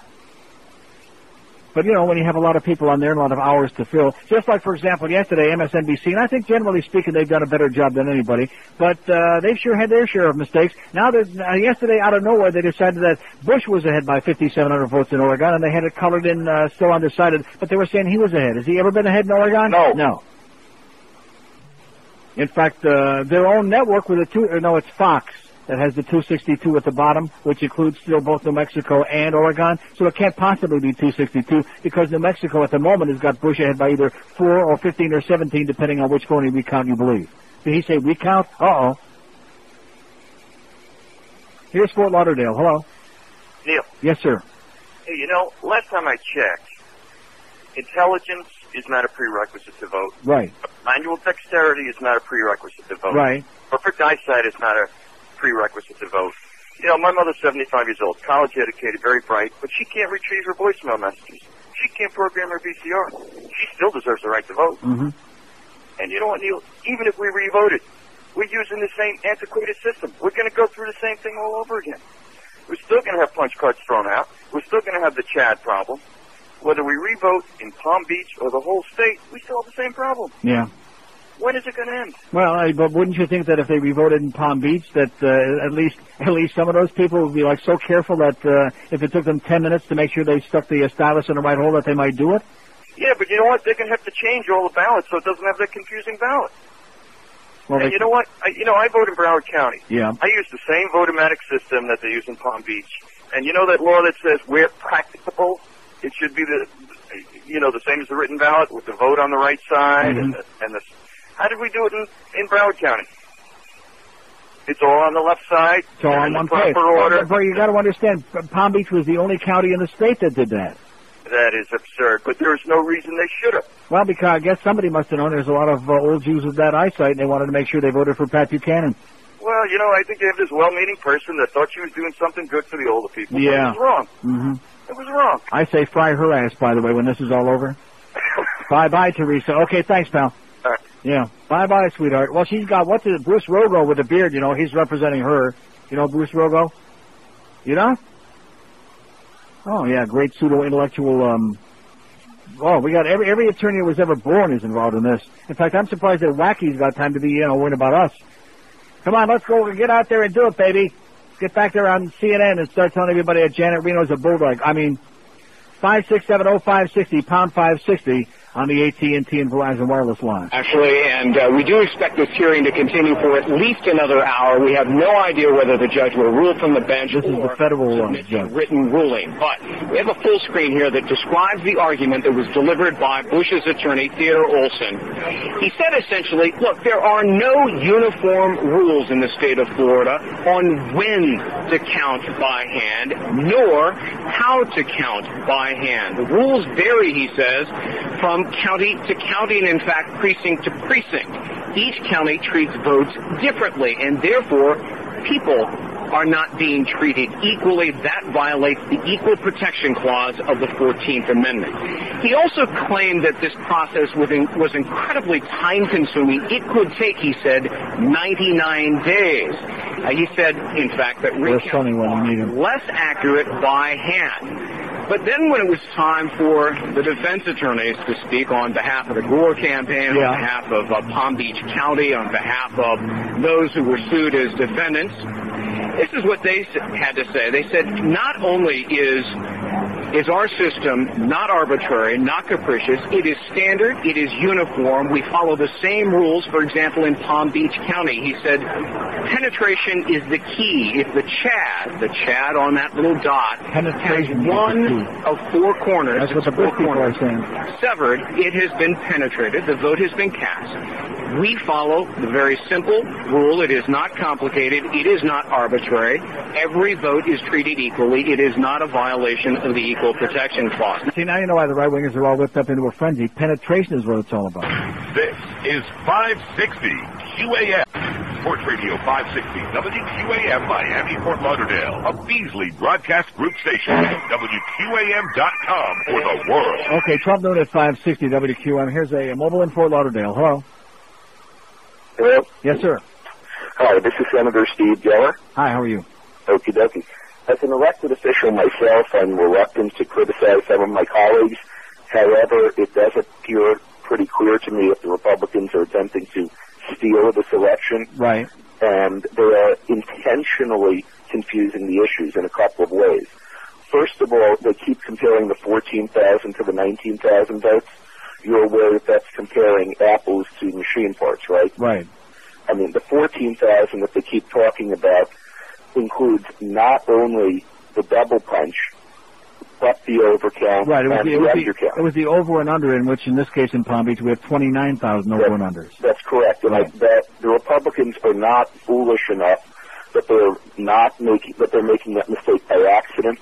They are clearly, unfortunately, attempting to intentionally confuse people in that. Well, I mean, they've started a public relations campaign from the day after the election, and when Karl Rove keeps talking about the butterfly ballot in Chicago and throwing snide comments at William Daley, the fact is that they're made very clear by the people in Cook County they don't use the butterfly ballot in presidential elections, and they didn't use it in this one. Well, it's a completely different type ballot, first of all. But that's one of the things that they're doing. A second one is they intentionally keep trying to confuse the butterfly ballot with the recount. They are completely separate issues. I think every reasonable person agrees that the Palm Beach ballot was confusing. If you look at the number of double votes for Bush and Gore, and then compare that to the number of double votes for Gore and Buchanan, it is absolutely clear it's confusing. The problem is they keep trying. People can disagree on what the remedy is there and remain reasonable people.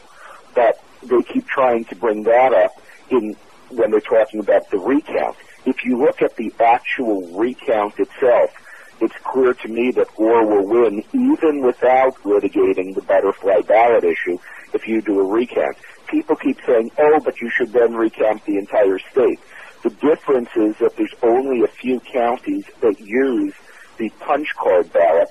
The majority of the counties 28, I think. 28. I thought it was 27, but maybe it's 28.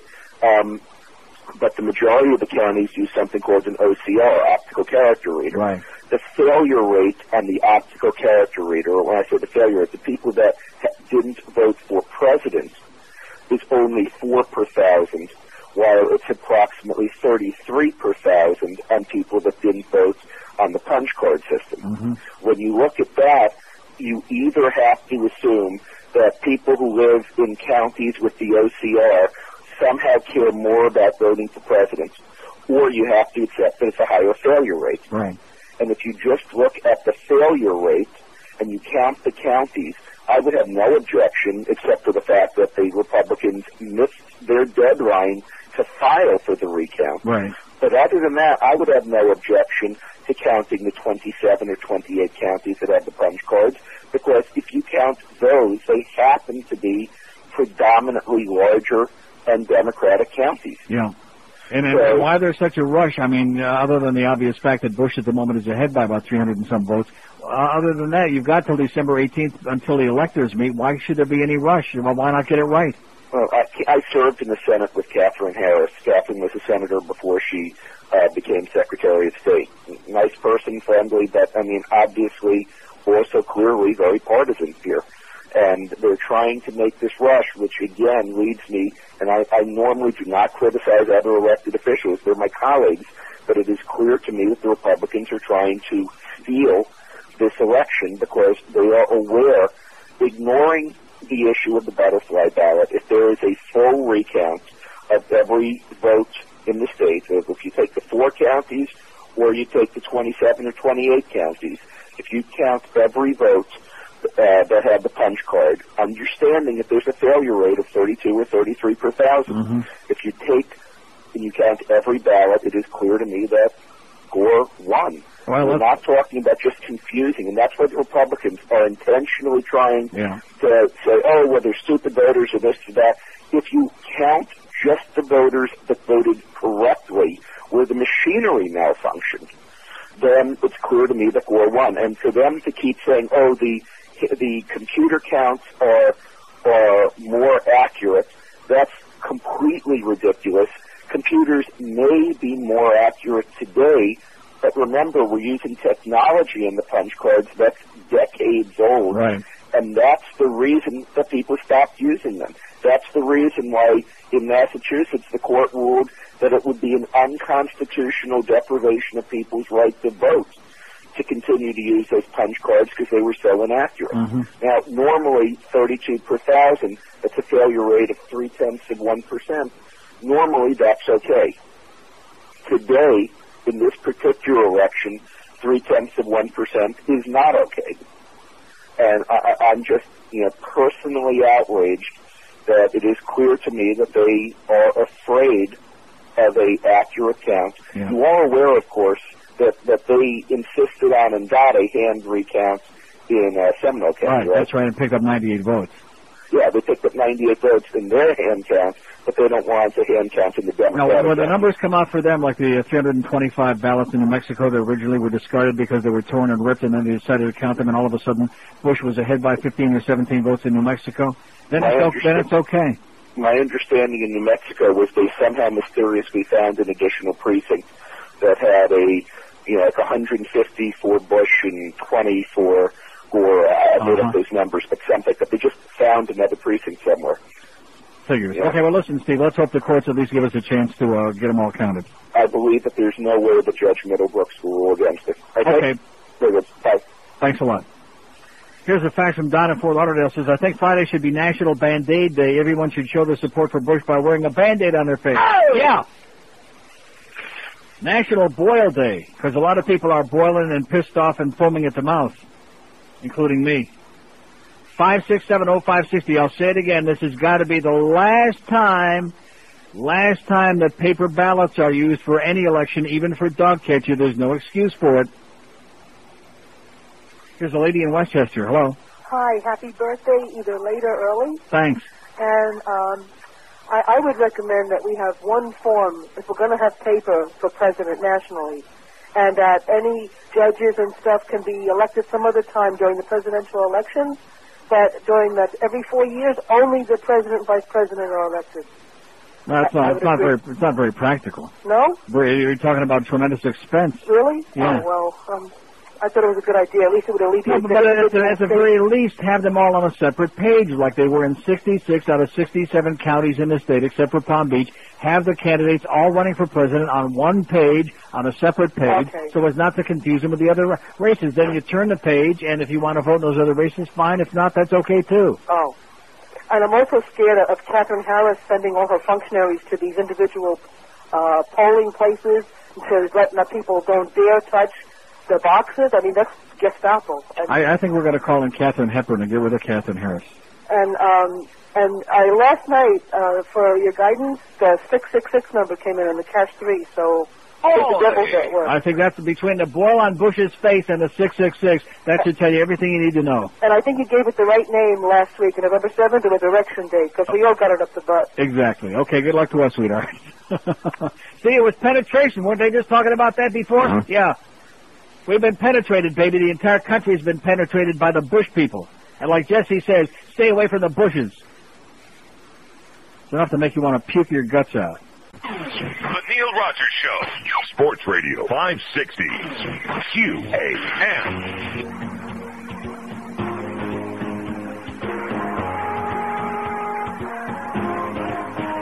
Oh, I'd like to know who won the election. Said I'd like to know who won the election. Count the vote, baby, count the vote, over, count the vote, baby, count the vote, over, count the vote. Ever since this presidential race began, I've often wondered who was going to win. Some Palm Beach people went to do their voting chore.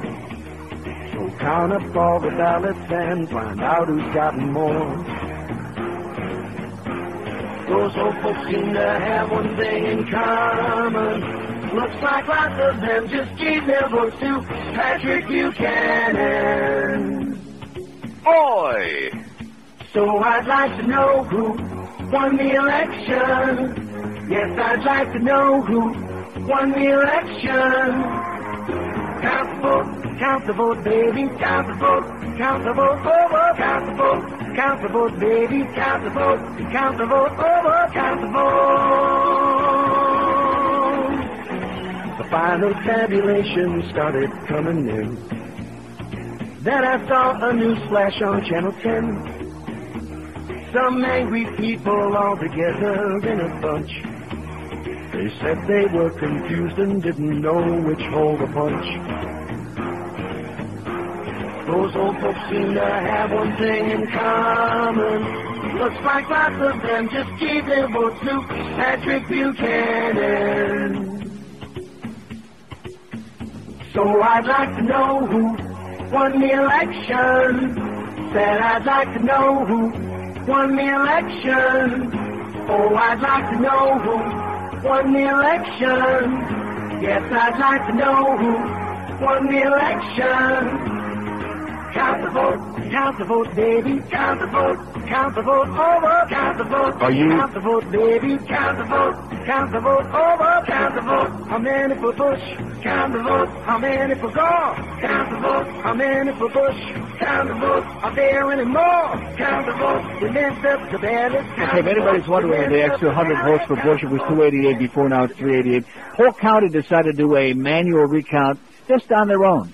And Bush picked up an extra 100 votes and even 100 in Polk County. So now instead of he's ahead by 288, it's 388. And did the Bush people object to that? No. No. The one in Seminole County, did object to that? No. Huh. So when the numbers come out for them, they like it. Now, when you hear this, you better strap yourself in there, George. You're not going to be happy about this. Mike Langton, chairman of the Northeast Florida Gore campaign, said yesterday he was upset to find that many of the 27,000 voted presidential ballots in Duval County were in predominantly black areas. A Times Union review found that of the 27,000 ballots whose presidential votes were voided in Duval County, nearly 42% came from city council districts 7, 8, 9, and 10, though those districts accounted for just 20% of all the ballots cast for president county-wide. Shall I read that again? Nearly 42% of the ballots thrown out, voided, came from city council districts 7, 8, 9, and 10, although those districts counted for just 20% of all ballots cast for president county-wide. More than 11,300 of the 59,650 ballots in those four districts, about 19%, did not count in the presidential race.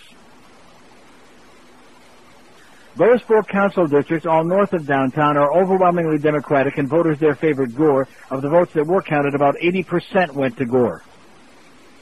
In contrast, in District 4 on the city's south side, 64% of voters preferred Bush.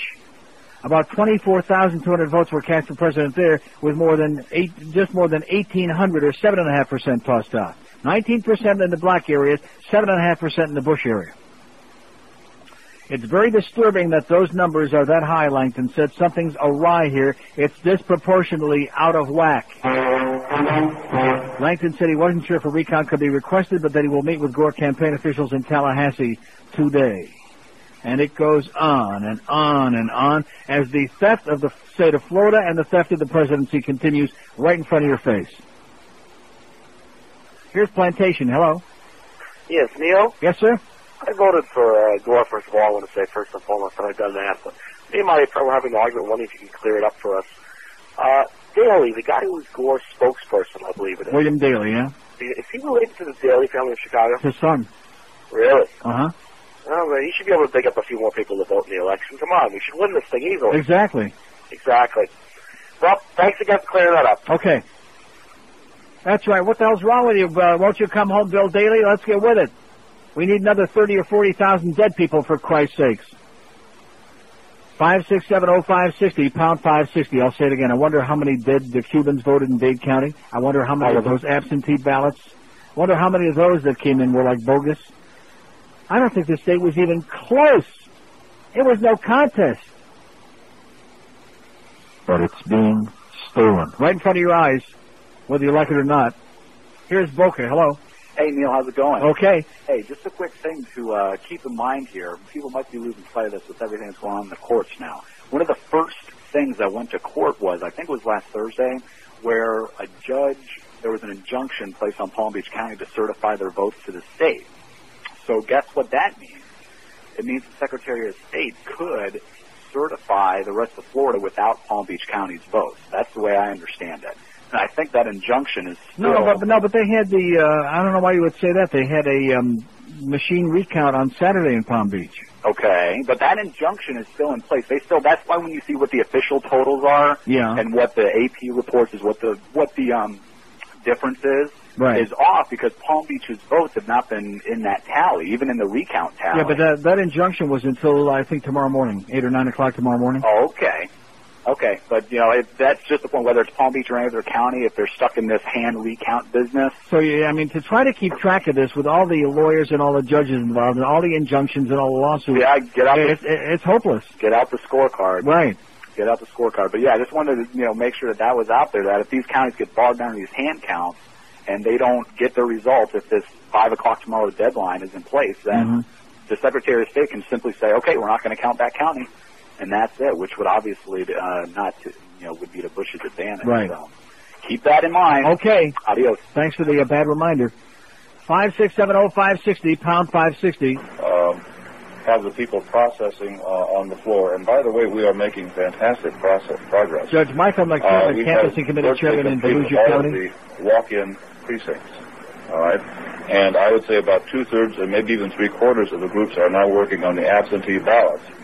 And you can tell which is which. The ballots from the walk-in precincts are in the blue bags, and the ballots are in the cardboard boxes. And some of the voters in Dade are in the black bags. 5670560, pound 560 on the AT&T Verizon wireless line. So let me ask you this: what happens if Gore picks up 700 or 800 votes in Volusia County, or 1,500? I guess they'll have to bring in a lot more of those overseas ballots. They'll have to come in by Friday, you know what I'm saying? Uh-huh. Yeah. Here's Miami. Hello. Hi, Neil. Yes, sir. The sale of Imodium and Pepto-Bismol and all of those other products is 600% higher in Dade County in this moment since all of this mess. Let me tell you, the Radio 1B is calling the listeners to go in front of the federal building to protest because the Democrats are trying to steal the election. And now, the biggest enemy that the Cubans have in Dade County, who you think it is Kendall Coffee. Oh, yeah. Armando Gutierrez wrote an article calling Gutierrez a spy of Janet Reno and a traitor, because he joined our enemies. I didn't know that the Democrats were enemies of the Republicans. You better get with it, mister. You better get with it, sir. Let me tell you, if by magic, and I wish it would happen, they decide to do an investigation in Dade County, what they will find will be enough to put about or 300 people in jail for a long time. The machinery about the absentee ballots, the machinery that stole the election from Carollo that time with Javier Suarez, is still in perfect place. And they were given orders by, and I'm going to say the name. Don't give it. Don't say the name. Well, by the president of the Republican Party statewide, that this state could not be lost to the Democrats for many reasons. And the most important was the reputation and the political future of Jeb Bush. Yeah. And this is said on a meeting of Republicans here in Dade County, at whatever cost. Right. No matter how many dead people we have to have vote. Dead and people that don't even existed. Right. One of the commentators on a radio station said that Elian's mother and stepfather voted for Bush, and I called and I said, that's no surprise. There's just 2 more voters that have died in the last year. I heard that Elian voted for Bush a couple times too. They said that too, that Elian voted for Bush. Right. That's one of the commentary. I just hope and pray that they will do something with Dade County, because if you think that what happened in Palm Beach County was funny, what happened in Dade County will make that look like a little joke. Thank you for giving me the Okay, I'll see you at the dock. Okay. Ciao. What's up, Doc? 5670560. I'm getting my banana boat out, baby. I'm heading the other direction. Any other direction. Get out of this place. Man, this state is just, I mean, talk about, at least you got to hand him one thing. He picked a perfect state. If there's any state in America where, forget about Cook County and Chicago. They're pikers. And that goddamn Pat Caddell, what a sense of humor. Oh, yeah, we don't have to worry about Florida anymore. Their election's already clean. Yeah. Oh, yeah. Too many acid trips back in the 60s, Pat. Here's Lake Worth. Hello. Lake Worth. Sounds dead as a doornail to me. It is. Well, it's in Lake Worth. What do you expect? Here's a mobile in Fort Lauderdale. Hello. Hey, Neil. Yes, sir. In Union County, they hand count the votes. There are no machines. Yeah. And what's that? Yeah, I'm listening. So this BS that the hand counts are error prone. Well, why did they hand count them and have no machines? And why did George W. sign that bill into law in 1997 in Texas that manual hand recounts are the way to resolve disputed elections? Why did they do it? If it's good enough for Texas, why isn't it good enough for us? Yeah, exactly. And I'm glad you brought up that Duval County over the discarded votes. Mm-hmm. They didn't tell the Democrats until after the deadline. You know, there's a 72-hour deadline in order to appeal for an account. Right. So it's total BS. And if this guy gets in, he's going to be an illegitimate president. And Bob Wexler for governor in 2002. F you, Jeb Bush. All right. Yeah, we're going to have a new university in Florida. It's going to be called FU. It's in name honor of the governor.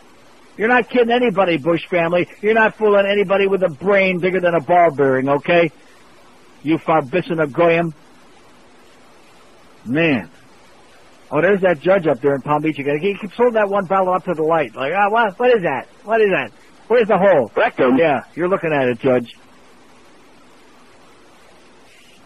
See, the whole concept that we have partisan Republicans and Democrats, state officials who are arbitrating this whole thing is ludicrous. Why don't they bring in independent arbitrators from outside the state, from anywhere, from Costa Rica, someplace? Huh? Not that I'm suggesting that Katherine Harris or Bob Crawford have an axe to grind. I hate Bob Crawford. No. Makes my skin crawl. You know who he should elope with? Jim Noggle, the mayor of Fort Lauderdale. Wouldn't they be a great pair? Just remember, he's our agriculture commissioner. A couple of great Democrats. I hope he winds up with a big citrus canker on his rectum tomorrow morning. You know something? That'll match the boil on W's face. Yeah, a big guy, gigantic citrus canker right on Bob Crawford's rectum ass. Man. 26 after 12 at your friendly station, 560 WQAM. Coming to a theater near you, the legend, a bagger van. Don't forget what to say before you hit that paper or plastic. You're good. Matt Damon, as you've never seen him before, and Will Smith in his most heartwarming role ever. Boy, you better not put those canned goods on top of those tomatoes. The legend, a bagger van, coming to a supermarket near you. Clean up on aisle 11, please. 12:30 at 560 WQM. We got the Mad Dog for Hank at Chula's between 2 and 6. Guilty on game night at the Hard Rock, 6 o'clock tonight. Atlanta Thrashers against the Panthers. You think we can beat Atlanta, huh? Let's hope, even with all those injuries. Feel better, Ray. Atlanta at the Panthers, 7 o'clock tonight. Oakland at the Denver in progress after the hockey game, and Eddie K after all of that.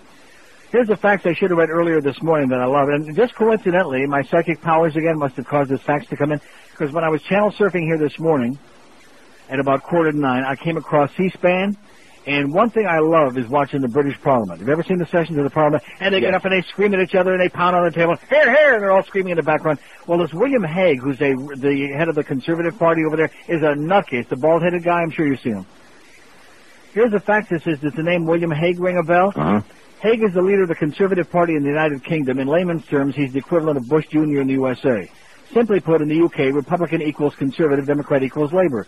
Anyway, whilst reading a UK website this weekend, I came across an article that explained that Hague had recently visited the US, making political contacts and so on. As the story goes, Hague requested a meeting with Bush Jr. to discuss compassionate conservatism and their similar views on issues. Hague was told that Bush Jr. would love to meet Minister Hague, but wasn't sure who he was. Yeah! Yeah! And this is the man that so many of you voted for to be the president, who would like us to show him where Kosovo is on the map, who wouldn't know William Hague from Alexander Hague. Oh, I think that's who's in charge here, by the way. I think Alexander Hague is in charge at the White House. Here's Cole Gables. Hello. Hi, Neil. Yes, sir. If the Spanish gentleman who called a little while ago talking about voter corruption here in Dade County. Yes, sir. You know who is in charge of the distribution of absentee ballots up in the Little Havana area? None other than Xavier Suarez. Hoy! The expert on dead people voting. You've got it. Apparently, if you go to the bushwatch.com, they've got links to Washington Post stories put out today regarding the fact that some of these absentee ballots were pre-punched and pre-filled in. Guaranteed. You know it. Guaranteed. That's why the number kept changing. They had no idea how many there were. It was 300,000. It was 500,000. It was nearly 1 million. They had no idea. They just kept punching them out until they had as many as they needed. And now we're just supposed to say, okay, well, you win, and we'll be very gracious about it. And here you go. Here's the keys, and don't soil the carpet. Well, it's not like that made such a big difference in the total Dade County vote anyway, but it just points out that the level of corruption with all of these Bush coordinators. Yeah, but when you figure maybe 15,000 in Duval County and 20,000 in Palm Beach County and maybe 10 or 20,000 in Dade County, you're talking maybe 100 and 200,000 votes. Absolutely correct. And we're supposed to make this man president based on a difference of 388 alleged? Well, I've heard that based on just a simple recount, not of even the mispunched or malpunched cards, that by the estimate, based upon the a preliminary count, that Gore could gain about 1,700 votes in that county alone. In which county? I think that's Volusia. Oh, Volusia, 1,700? Yep. Well, you know something? The bad news for the Bush people is that they're going to have their votes counted by 10 o'clock tonight, even though they went to court and asked for an extension just in case they couldn't. But the voice I put on before was the judge who's head of the elections board up there, and he said that they're doing it tremendously. It's moving along, and they're smoking. Yeah, I just heard that too. But isn't it interesting that they have the injunction forbidding the pre-release of any of this officially? Yeah. Pre-release of this information. But wouldn't it be a shock to poor Katherine Harris up there and Bob Crawford as well, and the Jebster in Tallahassee, if the numbers come in from Volusia County and the judge rules in their favor, and at 5 o'clock tomorrow they say, okay, whatever the number is, that's it, and Gore picks up about 1,500 ahead, you know what I'm saying? And then the overseas ballots come in and Bush picks up 1,000, and guess what? Gore still wins by 500.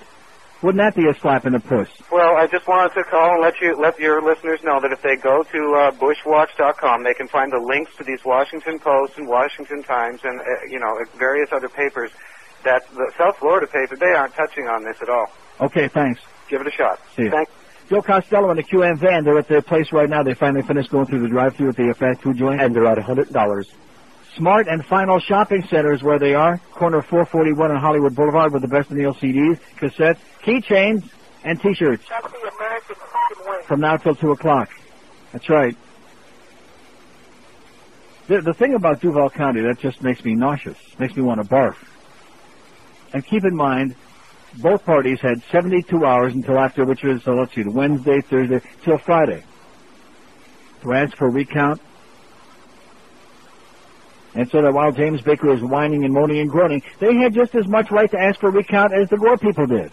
Did they do it? No. And isn't it also fascinating that the people in Polk County just did it on their own, just arbitrarily, and picked up another 100 votes for Bush?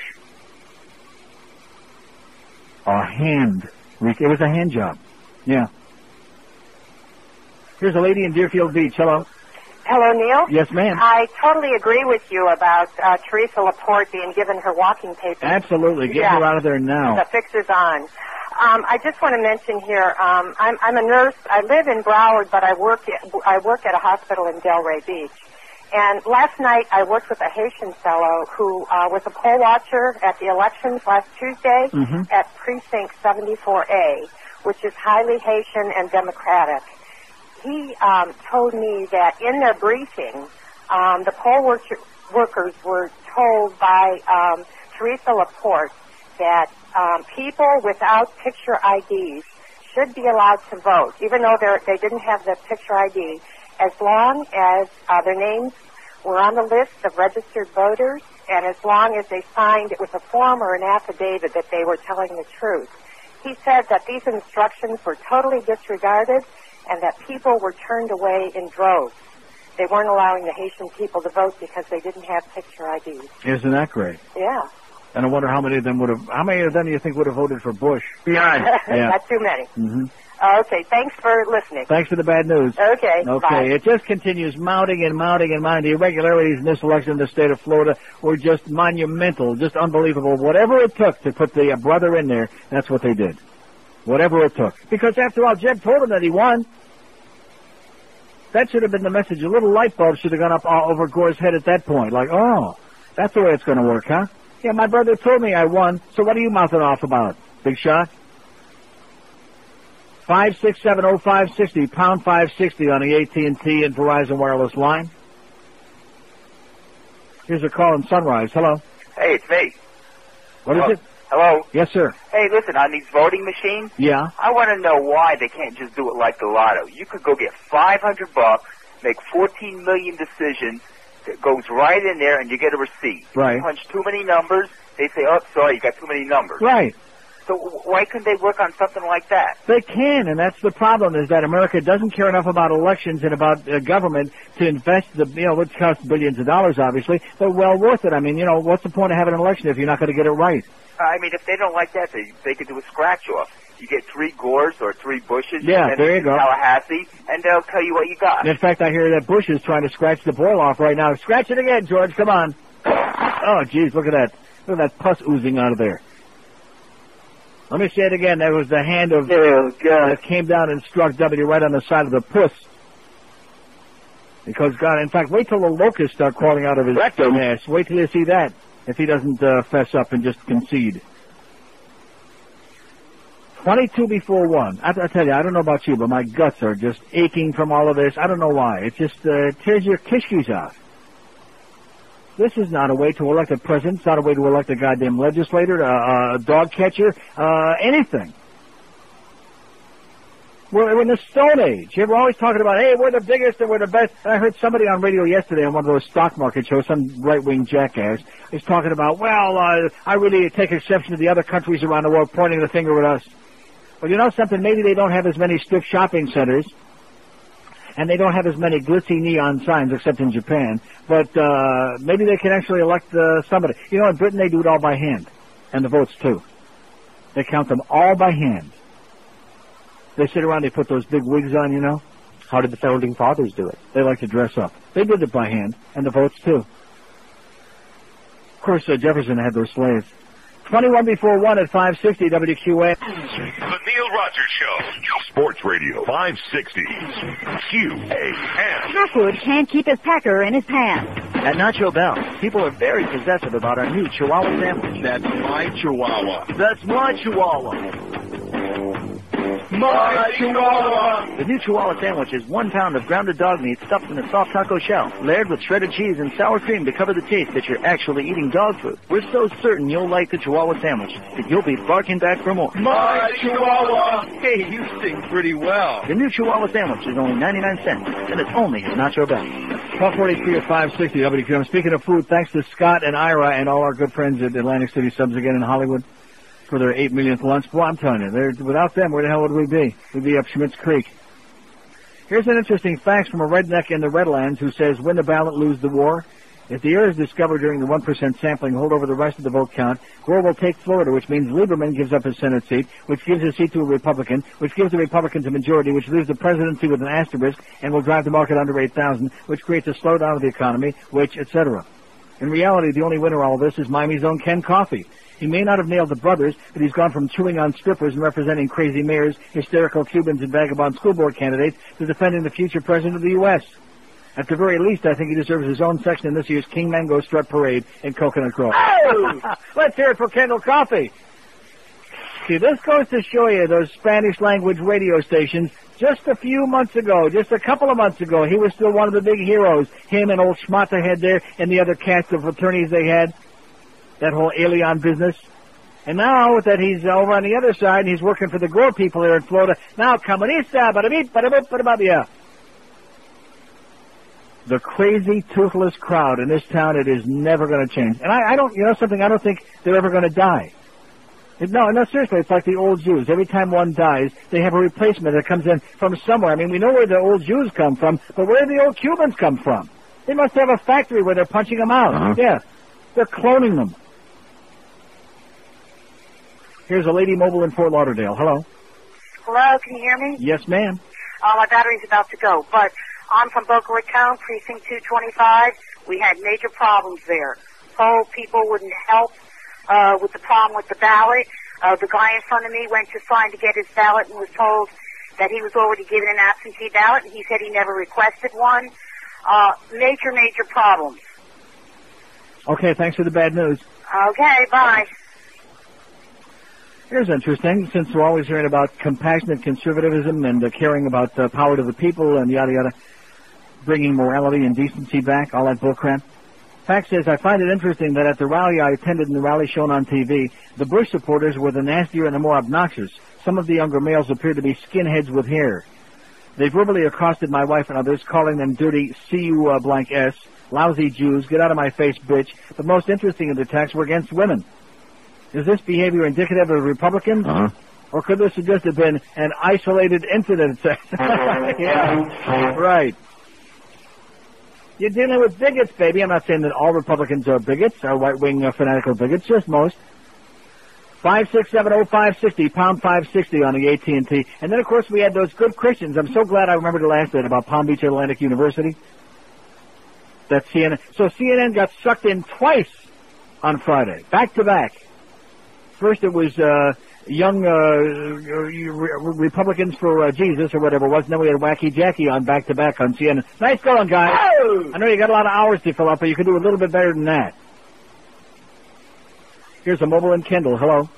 Neil, I got a question and a comment. Yes, sir. If by the time comes to send the electors to the Electoral College from Florida, if the election December 18, yes. If the election has not been certified, does the Florida legislature pick the electors, or does the rest of the country vote without the electoral vote from Florida? Right. The rest of the country wouldn't vote, and Gore would win. Okay. See, this is one of the accusations that the Baker and the Republicans keep making now, is that the Democrats are trying to drag this out so that by December 18th, Florida isn't certified and that Gore would win based on the other electoral votes, which is ridiculous because it's only, last time I checked, the 13th of November, and there's no way if they wanted to that they could drag it out that long, which they don't. Okay, I just want to make a couple of quick comments, if I may. Sure. Number one, if the situation were reversed, I think we'd all be arguing exactly the opposite. So I think these are legitimate points on both sides. Then, thirdly, if this thing's going to go through the courts, I think they should get it through the courts really quickly and let the Supreme Court decide it, because no one's got any confidence in the state of Florida at this point in time. Uh-huh. And then the last thing is that whoever wins the president... Keep in mind that the Bush suit is in federal court. Okay, but what I'm saying is I think it's got to go all the way to the Supreme Court and let them decide it, or no one's going to have confidence in it. Okay. And then the last thing is whoever wins the presidency is going to get killed in the 2002 election for the House and the Senate. Mm-hmm. And in the meantime, nothing's going to get done. And because the economy is cyclical and we've had a really long upswing, I think it's going to go down. And I almost feel sorry for whoever wins the presidency. That's all I got. I'm with you. Okay, thanks. Yeah, because whoever wins, it's going to be under a big mushroom cloud. We used to worry about a different kind of mushroom cloud. Here's a great fact. It says, now the truth can be told. George W., he may have his thumb on it, this guy, was playing video games last week and got so drunk he knocked his crack pipe torch off the table and burned his face. Yeah, it says, remember Richard Pryor? Uh-huh. Sure. And all those other Pryor incidents? Yeah, we sure do, sweetheart. There you go. George W. is getting punished by God, who put just the tip of his finger on his cheek and went, Oi! Cut the crap, Georgie. Here's a mobile in Fort Lauderdale. Hello. How you doing there? Okay. I just wanted to say you have a good show, and go Gore for president, and Bush can lick the crack of my ass. All right. Rectum. Very well said, sir. You first, though, not mine. I want that. Oh, God, can you imagine where that tongue has been? 5670560, pound 560 on the AT&T and Verizon wireless line. In fact, I think that if they can prove that all these discrepancies really, they can show some real fraud here, some serious voter fraud, I think they ought to force W to go on a date with Barney Frank. Yeah. Here's Coral Gables. Hello. Hey, Neil. Yes, sir. How come every time somebody calls with an uncorroborated fact, you just let them go on and on and on like it was true? Like what? Oh, when the people saying that if you vote for president, but you don't vote for judge, then that doesn't count, and of course it counts. And they've been doing that. What do you mean, of course it counts? All of the last 10, since Election Day, this last week, on the networks, they've been talking about throwing these ballots out and their votes not counting. What do you if somebody votes for president, doesn't vote for county judge, the president vote counts, and everybody knows that. And somebody's saying, oh, I saw this guy do this, or I saw this guy carry a ballot box, and you just let him go on like it's true. You don't know if any of this is true. Yeah, so? And if somebody disagrees... Well, let me ask you this. Do you know if it's true? No, but you let him go on like Let me say this. When you do your own show, you do it the way you want to, okay? I don't take instructions. I've been doing this a long time. I don't need instructions on how to do a talk show, okay?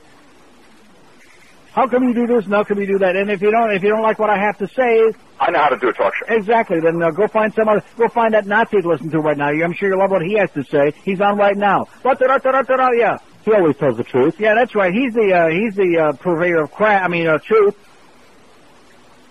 5670560, pound 560 on. Oh, everybody knows that. Did everybody know it? I didn't know it, and I'm not exactly the dumbest person on the face of the earth, in addition to which most of the people in the network don't seem to know it. But, we all know that. In addition to which, what does that have to do with an opinion? What does that have to do with an opinion? Jackass. Here's West Palm Beach. Hello. Yeah, hi, Neil. Yes, sir.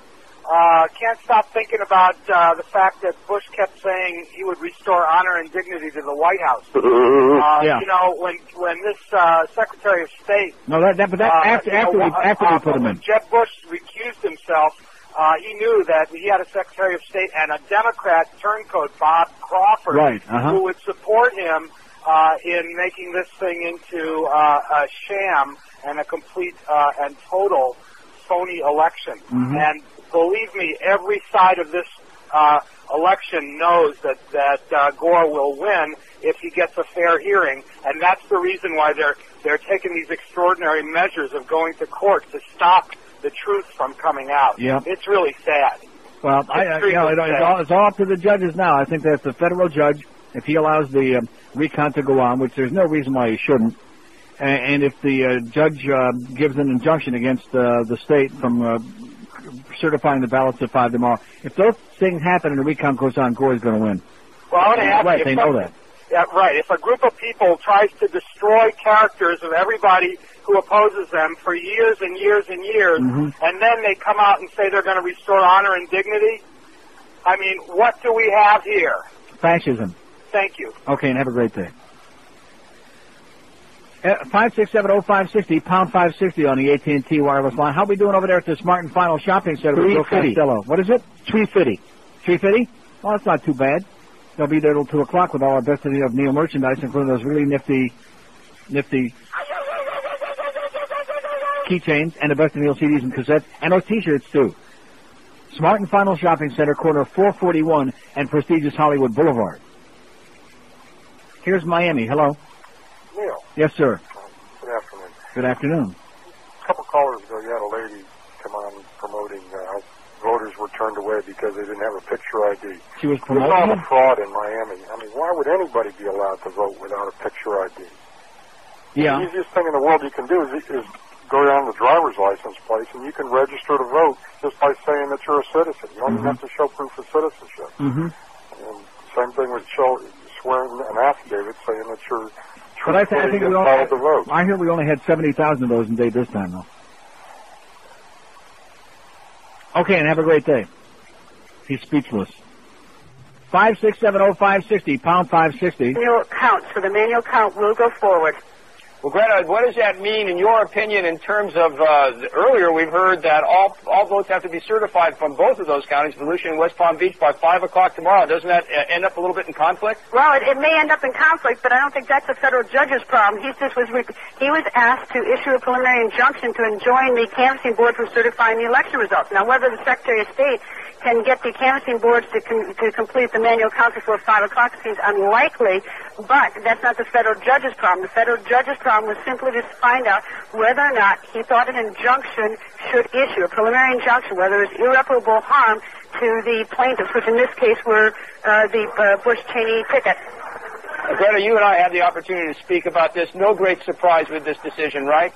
Well, I suppose there's no great surprise because when Ted Olson, on behalf of the Bush-Cheney ticket, got up to argue, he never laid out irreparable harm.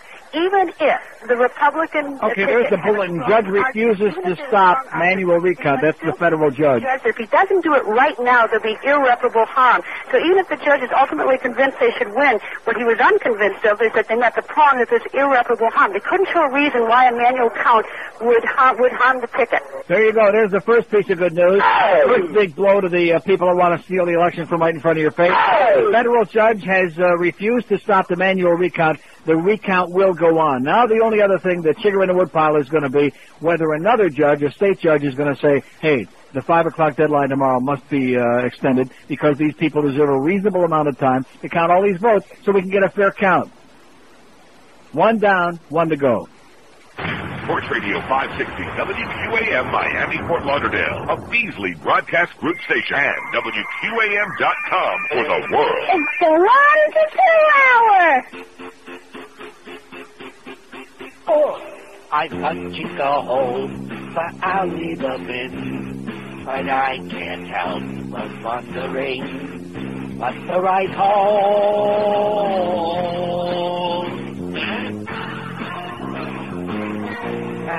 And I don't know where to look.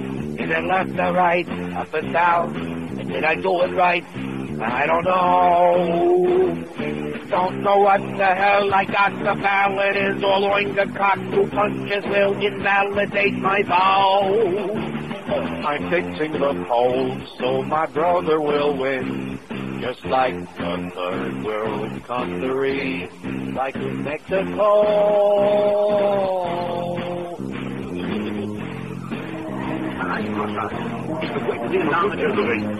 Danke.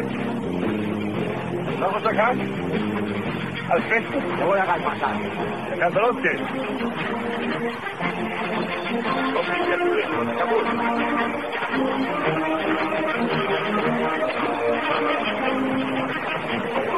One at 550 WQAM. Okay, calm down. Calm down, put it back in your pants. Give Joe Costello all the credit in the world. Nice going again, Joe. He picked the location. We're doing well. We got 610. Think that's an omen? Maybe we can do like 940 in 2 minutes. We got $610 over there. Another hour to go till 2 o'clock in the Smart and Final Shopping Center. Look for the QM van, corner 441 Hollywood Boulevard, with the best of Neil stuff, CDs, cassettes, keychains, T-shirts, etc. So there we go. You got another hour till 2 o'clock to go see Joe, and the nephew is there too. They're both eating. 5670560, pound 560 on the AT&T and Verizon wireless line. Here's a lady in Mobile in Hollywood. Hello. Lady Mobile in Hollywood. I'm in Hollywood, but I'm not in the Mobile. Here's a lady stationary in Hollywood. Okay, hi. Yes, ma'am. I think what we should do, first of all, is give Clinton a big thumbs up for picking Judge Middlebrook. Uh-huh. He's great. The other thing is, the NAACP held a meeting in Miami for 5 hours, a hearing, and we watched it yesterday on C-SPAN for 5 hours. Mm-hmm.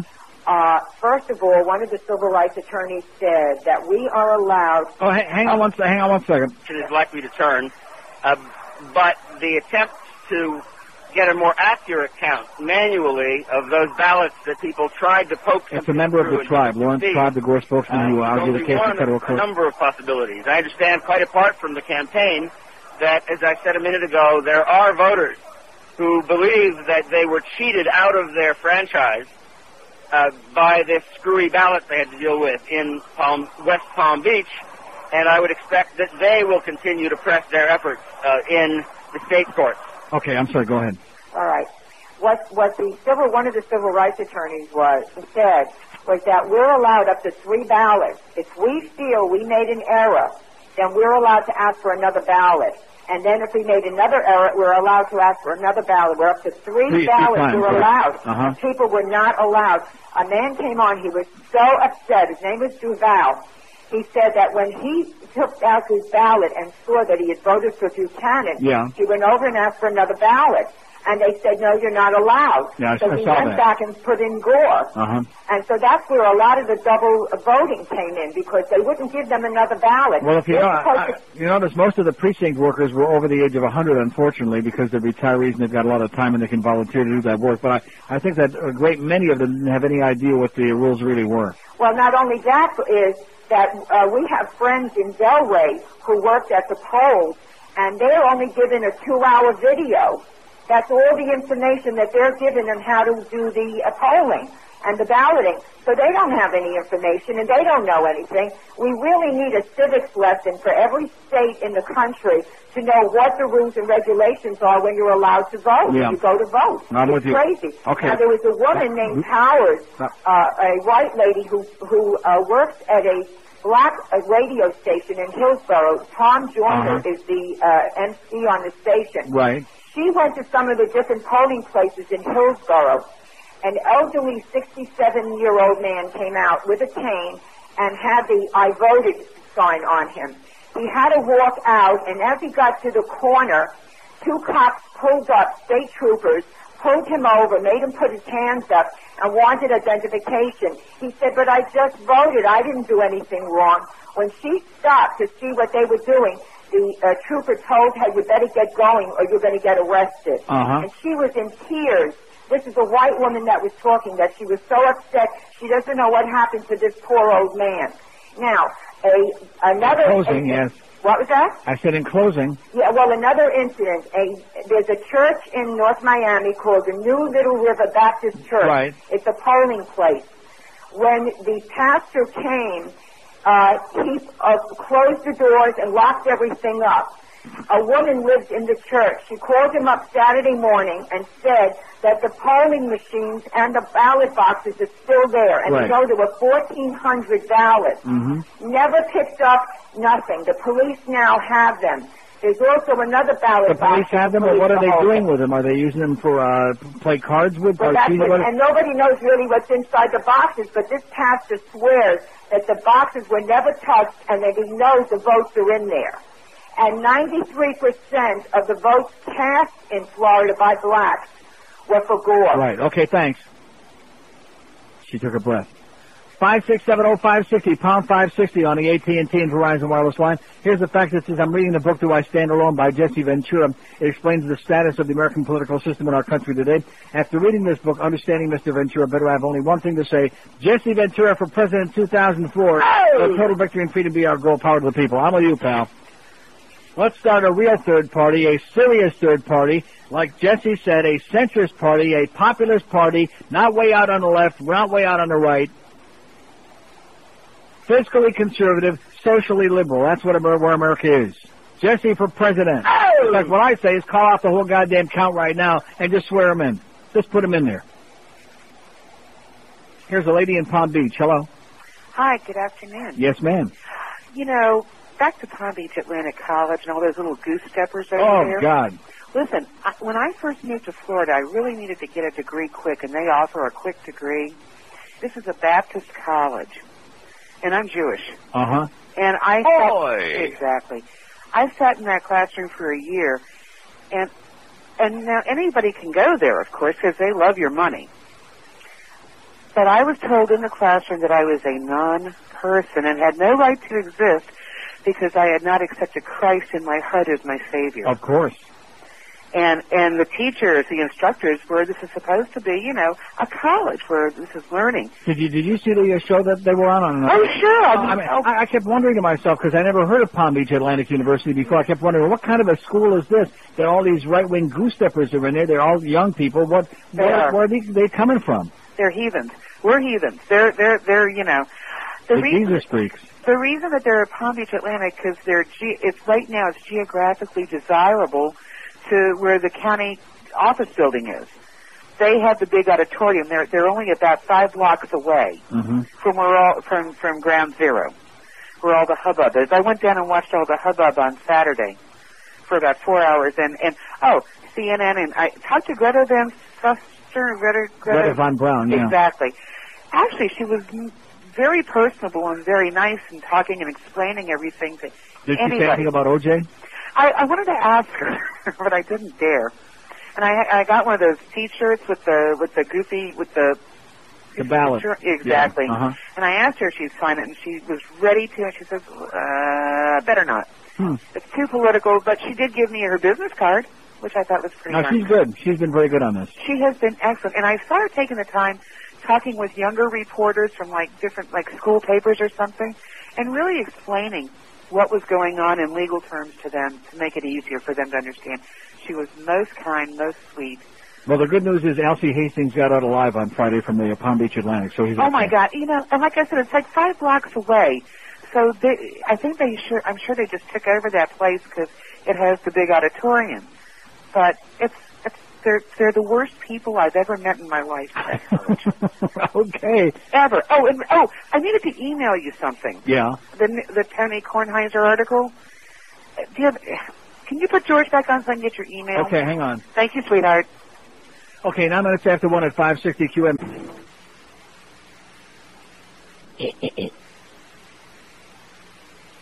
We're back. We're back? How the hell can we be back already? I'm busy listening to this. Arguments. He said he was disturbed by the qualities of the system, but he felt that a preliminary injunction was not an appropriate remedy that he was ready to grant at this time. He thought that it was something that probably would be considered by a higher court, and he wanted to... by a higher authority. You better pray a lot, Ted, okay? 567-0560, pound 560 on the AT&T and Verizon wireless line. Mobile in West Palm, hello. Hey, Neil. Yes, sir. Listen, I got an observation here. If you look at persons of color in America, the reason why they voted, I would think, was probably out of fear for this Republican administration. Yeah. The Jews probably voted for a couple of reasons, one being the identity thing, but if you look at the persons of color in this country, this is an unprecedented election 2000. Never before in history have we had an election backlash like this. And the only thing I can think of is that it's out of fear for these people that they won't have an existence in this country, or it'll be back. We're going to take several giant steps backward into time. That's right. Exactly. That's all I got to say. Okay, excellent point, and you're right. And, of course, when they voted, they would have liked for their vote to have counted, but in a lot of cases it did not, like in Duval County and in Palm Beach County and in Hillsborough County and lots of other places. Weren't they supposed to be used to that, like getting shot on the way to the polls? Yeah, that's true. I forgot about that. 567-0560, pound 560 on the AT&T and Verizon line. Or else getting dragged behind a truck in Texas. I forgot about that, too. That wasn't in Texas, was it? Here's Boca. Hello. Neil? Yes, sir. You know, there's been an incredible litany of lies perpetrated the last week by the Republicans, and one of the more amusing lies had to do with Richard Nixon. You may or may not have brought this up on your show, the fact that he didn't contest anything after the election. Which is a lie right off the bat. I mean, first of all, several very important presidential historians have indicated that not only did he contest and get recounts in 9 or 10 states, he sent a whole battery of attorneys and advisors down to all those states to raise hell, and until he realized that even once the thing was tallied, he still could not win. But he did everything in his power to try to cause all kinds of... But it's all part of this public relations spin that the Republicans have been running. They've been running 24 hours a day between James Baker and all these other right-wingers, putting this spin on it, and Karl Rove telling all his lies, twisting the statistics, taking numbers, and talking about the overs and unders as comparing them to just the overvotes.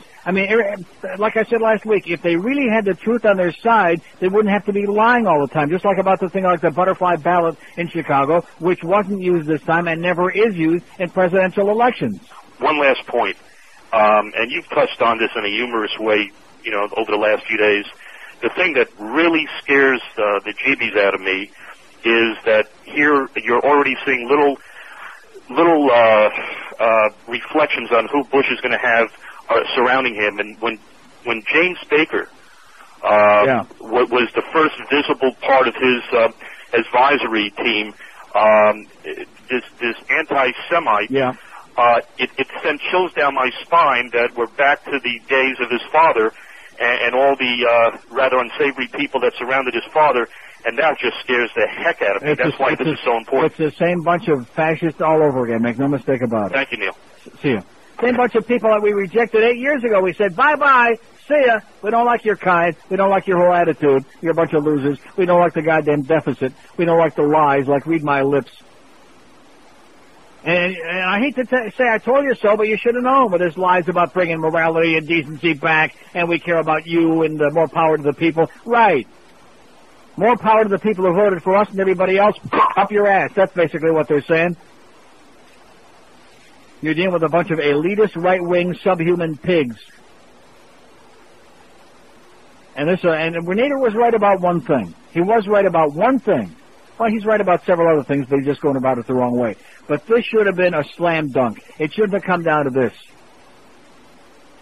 What kind of bozos? I'll tell you what kind of bozos we got. Every time they show, including this thing with the speeches they're having up there when Lawrence Tribe was speaking a minute ago in Tallahassee. And in the background here, we want Bush. Wait, you know who those people are? Those are all FSU kids. Those are all Tallahassee right-wing, little spoiled FSU Republicans. Yeah. Haven't you seen them every time they show that in Tallahassee? Very sad. Tragic. I hope they all elope. All those guys up there elope with some other guy from Palm Beach, Atlantic, and have a wonderful life together. Here's a mobile in Key Largo. Hello. Hello. Yes, sir. All right, man. Listen, I'm a Missourian down here vacationing in Florida. I think it's a wonderful opportunity that I get to get on here and actually talk to somebody who has a brain. All the stations up in Missouri are totally conservative. Several points. The fact is that Bush, his whole campaign has been preaching anti-federalism, and now he's trying to use the feds to stop local control. Right. He said that limited government works in his second debate. That was hypocritical too, in the fact that the Texas legislature only meets 4 months out of every 2 years, and this is the reason they couldn't install the CHIPS program, and they had to get a federal judge to mandate and state that Texas was not meeting their obligations according to that program. Right. Again, a hypocrite. Again, education. He wants local control, but he doesn't want local control over elections. This is Florida law. It's ridiculous. It's obvious. He absolutely knows that he can't win this election, that more people voted for Gore. If he really knew he won, he'd let as many recounts go on until the 12th of never. That's right. And Baker keeps trying to turn the tables by saying, well, they want enough recounts until they finally get a number they like. The fact is that the Bush people, they have a number they like right now, and they're saying, okay, let's cut it off right now because we're ahead. Exactly. On GOP TV on Fox, all the Republicans directly held Clinton and Gore responsible when the Chinese supposedly stole our nuclear secrets, and when the Department of Education could not find that $60 million they spent. Yet, Jeb is, I would assume, if all is fair, in elections and love, then Jeb would be directly responsible for not making sure that all of the precincts use the appropriate ballot. Jeb, you're responsible if Clinton and Gore are responsible. None of these people directly oversee these things, but it's a double standard. The Republicans always want to use it. Now, one of your callers pointed out in these lies that the Republicans have been putting out in their little propaganda war, and I want to point out a couple of wars. They tried to compare the 19,000 double punches, okay, and compare that to the 15,000 that were totally disregarded in 1996. The fact is, the 15,000 in 1996 are for all invalid data. Right, I just said that. That's overs and unders, and this is only over. We got almost 30,000 overs and unders this time. Exactly. You know, so it's absolutely ridiculous. Well, in closing, let me just say congratulations for knowing in Missouri that a dead Democrat. 56705. Well, I can say that in Missouri because it's the show me rectum state. Yeah, show me your ass. Okay, nice going, sir. He's on a roll, but he finally said crap. 5670560, pound 560 on the AT&T Verizon line. Our poll today, do you think we'll really ever know who won this election? And the result of this, it always astonishes me. Oh, here's Alan Dushowitz. The federal court granting the injunction. We won, and that means that the count goes on. It doesn't mean that my clients are going to be satisfied with the count. Mr. Olson mentioned that a lawyer in court threatened further litigation. I was that lawyer on behalf of my clients. If the count excludes the votes of some whose will is clearly reflected in the ballot, we will pursue our options in the state courts. All right. The point is, it proves that the state court system is working. Even the video that Mr. Olson refers to, when explained by the relevant public official, demonstrated that the system is working, that there were attempts to change it. They weren't changed. There are consistent standards being applied. But every voter has the right to have his or her vote counted, and when a will to vote for a certain candidate is manifest in the ballot, we will insist through the courts of Florida and through the judicial and other administrative procedures of Florida that those votes be counted. Secretary of State of Okay, let's go there. Alan Dushowitz. 567 are recounting right now as we speak. Can't wait for that Volusia County recount. 10 o'clock tonight or thereabouts. Maybe before we go to bed tonight, we're going to have a number. Here's a mobile in Boca. Hello. Hey, Neil. How's it going today? All right. I think they're scared. They're on the run. I wonder how many Mexicans Bush brought over across the Texas border to vote for him. 2.5 million, I'm hearing. That'd probably be pretty interesting to know that one. Hey, did you hear the first press release after this all started? The Bush camp called Palm Beach County a Buchanan stronghold. Yeah. I never knew Buchanan had a stronghold anywhere. I mean, even in a little city. And again, everything is relative. They keep trying to compare the numbers from the Republican primary from 4 years ago with the numbers from the presidential election, and you look at the other counties, and even a child could tell you how ridiculous it is. Yeah, they're trying to confuse the issues to make everybody confused. It's just like a car salesman's tactic. They want to confuse you so you buy it. Mm-hmm. You know, and it's just not working. I mean, it's working on a lot of these Bush people up there. What they're trying to do is spin their way into the White House. That's what Baker and all these people are doing. They're trying to spin their way, win their PR campaign, and even though they lost the election, both the Electoral College and the popular vote, they're trying somehow to BS their way in. And this is a little taste of the censorship to come if they get in there. Amen. I'll talk to you later. Heaven help us. Okay, let's all say a prayer. Baruch atah, whatever that means. Let's pray to Jew Lieberman. And somebody faxed me something before that also is a good point. You know, it might not have been this close. States like Kentucky, Louisiana, Arkansas, some of the states that Bubba won back in 96. You want to know one of the reasons that Gore probably lost those states this time? Oi! Yeah, his name is Jew Lieberman. See, it would have been one thing if they picked a guy who was Jewish, who wasn't like Orthodox and wearing on his sleeve and making such an issue out of it that even the ACLU said, hey, cut the crap. Was it the ACLU, the ADL? ADL? Yeah, the ADL made a big simmons about it. But the fact is, if they could have picked some guy who just happened to be Jewish and then not made an issue out of it, perhaps a lot of those people in those states I just mentioned wouldn't have cared that much or wouldn't have even noticed. And the irony of the whole thing is that he was supposed to be such a big asset here in Florida in places like Palm Beach County. And here, because of the illegal Palm Beach County ballot, what do we get? Cemetery Village, 58 people allegedly voted for Pat Buchanan. They were talking yesterday, did you see the fact that they were so desperate to try to find out who those people were? They went around knocking on doors, couldn't find one person who voted for Pat Buchanan. And that came up after the bogus woman, just like our first caller we had today, the bogus call to get us started with. You mean they couldn't find one that would admit it? You know all those old Jews. Oh, that's true, yeah. In the closet, closet Nazis. Likely story. Yeah, George is the one that said that. Here's a mobile in Fort Lauderdale. Hello. Yes, hi. Yes, I wanted sir. to let you know that there's a huge rally in Palm Beach downtown today at 3:30, and it's going to be Jesse Jackson, and they expect to get anywhere between 5,000 and 10,000 people to march in Palm Beach and to counter those Republicans in Tallahassee, those students you were talking about earlier. So there is going to be support by the citizens, by the people, to show that Al Gore does have support. Thank you. Okay, thanks. And you do know the FSU fight song, don't you?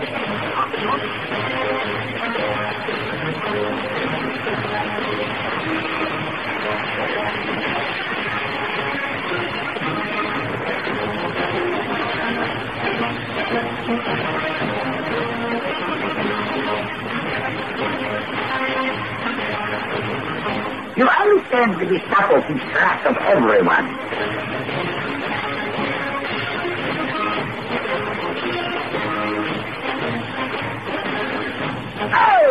26 after 1 at 560. And, of course, those kids up there after, what's that doucheland Uberalis, man? What's that? The Neil Rogers Show. Sports Radio 560. QAM. Holy cow, Aaron's coming. George Bush Jr. is a piece of shit. George Bush Jr. is a piece of shit. George Bush Jr. is a piece of shit. Georgie Jr. is a piece of shit. He's a rich spoiled brat and a cocaine junkie. What's he gonna do with all that campaign money? He don't give a crap about people going hungry, but don't confuse him with the facts. We can't find your rap sheet, it just disappeared. We're looking all over and it still ain't here. Hey, Georgie Jr., where'd your rap sheet go? Are you afraid that we'll find out that you did blow? You were a rich college kid, a drunken party punk, and you got pinched for possession of drugs. I know rich bitch like you can hire a judge to get some Ajax Splendor and a big head sponge. George Bush Jr. is a piece of shit. George Bush Jr. is a piece of shit. George Bush Jr. is a piece of shit. Georgie Jr. is a piece of shit. One more time. George Bush Jr. is a piece of shit. Come on. George Bush Jr. is a piece of shit. George Bush Jr. is a piece of shit. Georgie Jr. is a piece of shit.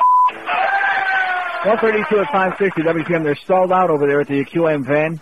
Smart and Final Shopping Center, corner of 441 and Hollywood Boulevard. They have $790, and sure like to get 1,000 by the time they get out of there by 2 o'clock. All the best of Neil CDs, cassettes, keychains, T-shirts till 2 p.m. Joe Costello, the nephew, and the QM van. Smart and Final Shopping Center, 441 and Hollywood Boulevard. If you go to salon.com, there's a great article by Gerald Posner here about the fallacy of Nixon's graceful exit. More of the lies that are being spread right now. Oh, yeah, well, Nixon, he was a statesman. Yeah, right. In fact, speaking of statesmen, George Will, as much as I despise him to begin with his obnoxious right-wing bullcrap, yesterday morning on This Week on ABC, he made a comment that was so ludicrous that everybody else on the panel, they were laughing at him, and it really would have had great impact, except they were moving on to whatever the guest was going to say. About how nobody is handling this like a statesman, and he kept saying, except George Bush, except George Bush. Like a statesman. Didn't you think it was statesman-like when his dog took a leak out on the ground there the other day? When he was out there with the patch on his puss? I thought that was pretty, squirt, statesman-like. See, the Bush people, they have dog problems. Remember Millie? Yeah, Millie used to, and now this one's got a dog that keeps peeing on the goddamn, which there's nothing wrong with peeing on the grass, I guess, but not while the cameras are rolling, okay? I thought he was going to kick the poor thing. Here's a mobile in Kendall. Hello. Yeah, Neil, love your show. Yes, sir. Listen, I just want to touch up on 4 points that I think are undisputable. First of all, Rush Limbaugh, you're an asshole. You know okay, thanks. 567-0560, pound 560 on the AT&T and Verizon wireless line. Here's Fort Lauderdale. Hello. Yeah, Neil. Uh-huh. simple solution to the problem. Give half a vote to each candidate that the ballots were double punched. I think that solves everybody's problem right there. Yeah, there you go. Okay. How about a third of a vote? You turd. Here's North Miami. Hello. Hey, how you doing, Neil? Okay. I haven't spoken to you in a long time. I wanted to do a little right-wing Christian bashing if I could. Go right ahead. Take all the time you want. Well, I graduated from a Bible college, and saying that I was a Democrat when I was there, you would have thought that I was the Antichrist. Very extreme right-wing. A lot of Christianity today has gone so far to the right, the Nazi party would be proud of. You mean like at Palm Beach Atlantic University in Palm Beach County where CNN did that ridiculous hour on Friday? I was going to write you a note, but I was off sick today, so I thought I'd give you a call. My pastor went there, and I left the church last year, and I haven't gone back to church since. Mm-hmm. They had a thing, we were talking about murder and stuff, and I was talking about Christians committing murder, and he basically threw me out of the church because he said no Christian in history has ever committed murder. And I said, you're an asshole. You are an imbecile. Wow. And all the time I go to the church and do work, and all they ever talked about was Penisgate constantly. And when the Jeb Bush's wife, that thing happened, and I said, what about that? He said, oh, no, don't make a big deal out of nothing. And I said, how? You're making a mountain out of a molehill, man. She just was shoplifting a little bit. You have, from GW on down, you have the most self-righteous, finger-pointing hypocrite that I've ever seen in my life. And they're dragging Christianity through the mud. They make us all look like assholes, and we're not. Okay, pal. And, hey, you know what? It's a shame that this election had to come down to this. We didn't have a good candidate on either side. There's no Republican I would ever vote for except for Teddy Roosevelt did a lot for this. And Cody Fields. Okay, thank you. No, seriously, she shoplifted. See, you think it was just that she was smuggling the stuff in? She didn't have any receipts for it because she shoplifted it. She never paid for it. 567-0560, pound 560 on the AT&T and Verizon wireless line. Let's hear it for Columbo. Oh! You think George P. is still chasing that, running around in the parking lot in circles? Chasing that poor chick around? Yeah. Anybody ever see George P.? Here's Naples. Hello. Hey, how you doing, Neil? Pretty good. First off, speaking of George P., I saw him up this week in Tallahassee. He was running around the dorms there at Florida State trying to chase some girls. Yeah. So, but really, I'm really just so sick of this and everything like that. I can't wait, really, for the next election. I decided that I probably wasn't going to vote in the next election because my vote wasn't going to mean anything. And now I pretty much decided that, I'm going to vote not Republican, not Democrat. I'm just going to vote for the third party, because really, my vote didn't mean anything this time, evidently. And so, I figured a third party candidate like Jesse, if he were to run or something like that, he's at least not going to put up with this crap. He'll go out there, body slam somebody, and kick him in the head. I guarantee if Jesse Ventura's on a ballot next time, he's going to win. Oh, I guarantee, too. I mean, I know I'll vote for him. I'm voting for him 80 times. I'll vote for him at least 80 times. Hey, I got a simple request for you. Speaking about a year ago, some fraternity guy called us on the phone talking about running on the beach with his fraternity brothers.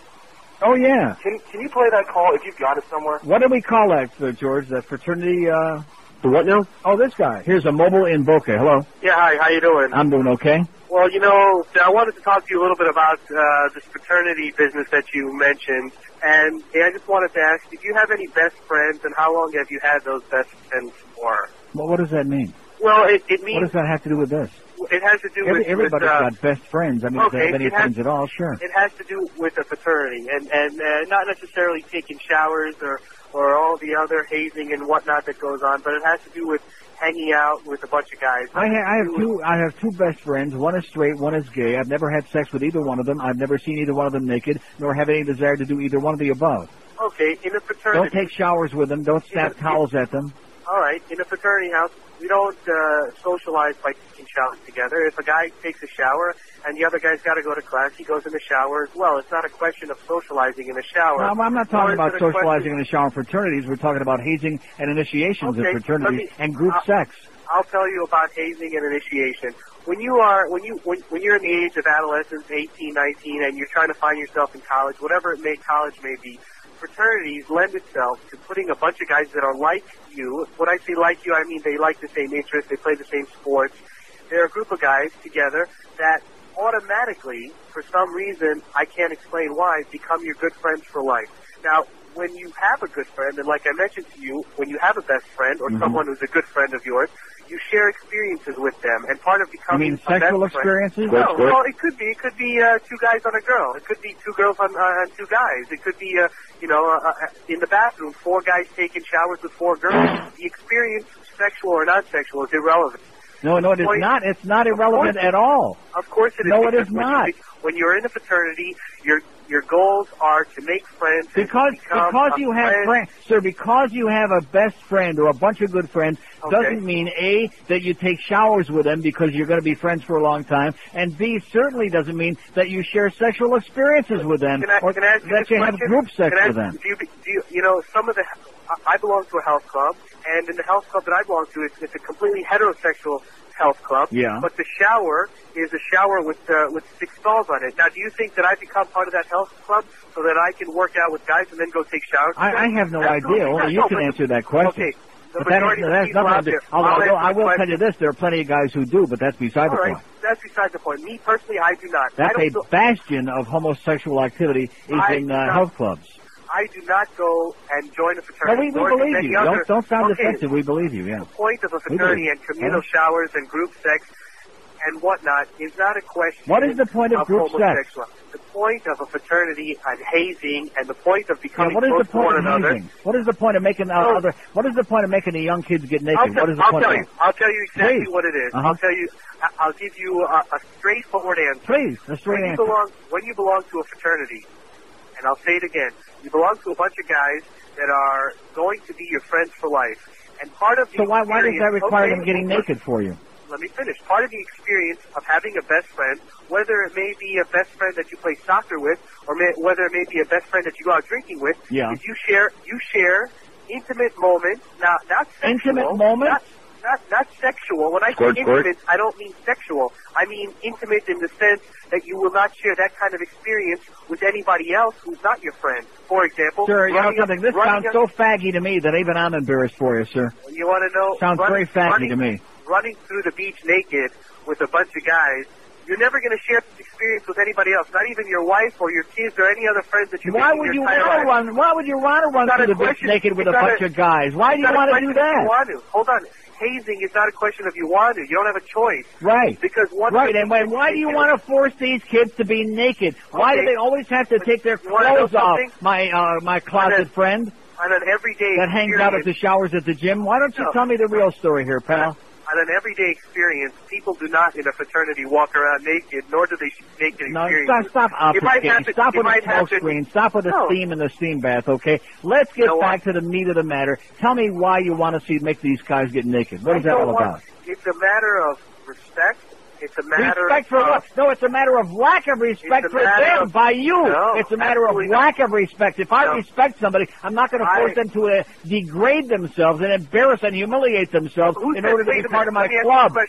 If you're going to be part of a particular group of friends and guys, who says that? Sir, I want to tell you this. I want to tell you this, okay? Without any more discussion, it's very simple. A child could tell you. If somebody demands that I get naked in order to be their friend, I'll pass, okay? There's a good message for all you kids out there. If any other male, your age, older, whatever age, if they demand that you take your clothes off and engage in some kind of naked hanky-panky in order to be a part of their club, in order to be your buddy, in order to be their pal, run like a bandit, run like a son of a bitch. That's the best call I've ever had in my life. You're gay. Exactly.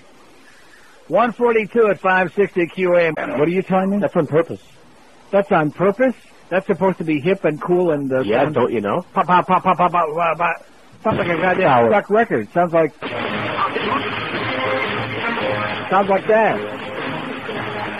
890.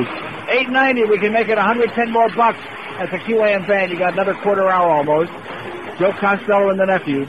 Look for the QAM van in the Smart and Final Shopping Center, corner of 441 and Hollywood Boulevard. Best in the LCDs, cassettes, keychains, and T-shirts. We need another 110 bucks for 1,000 today. Let's get with it. You might mention my name to Vice Master Terry.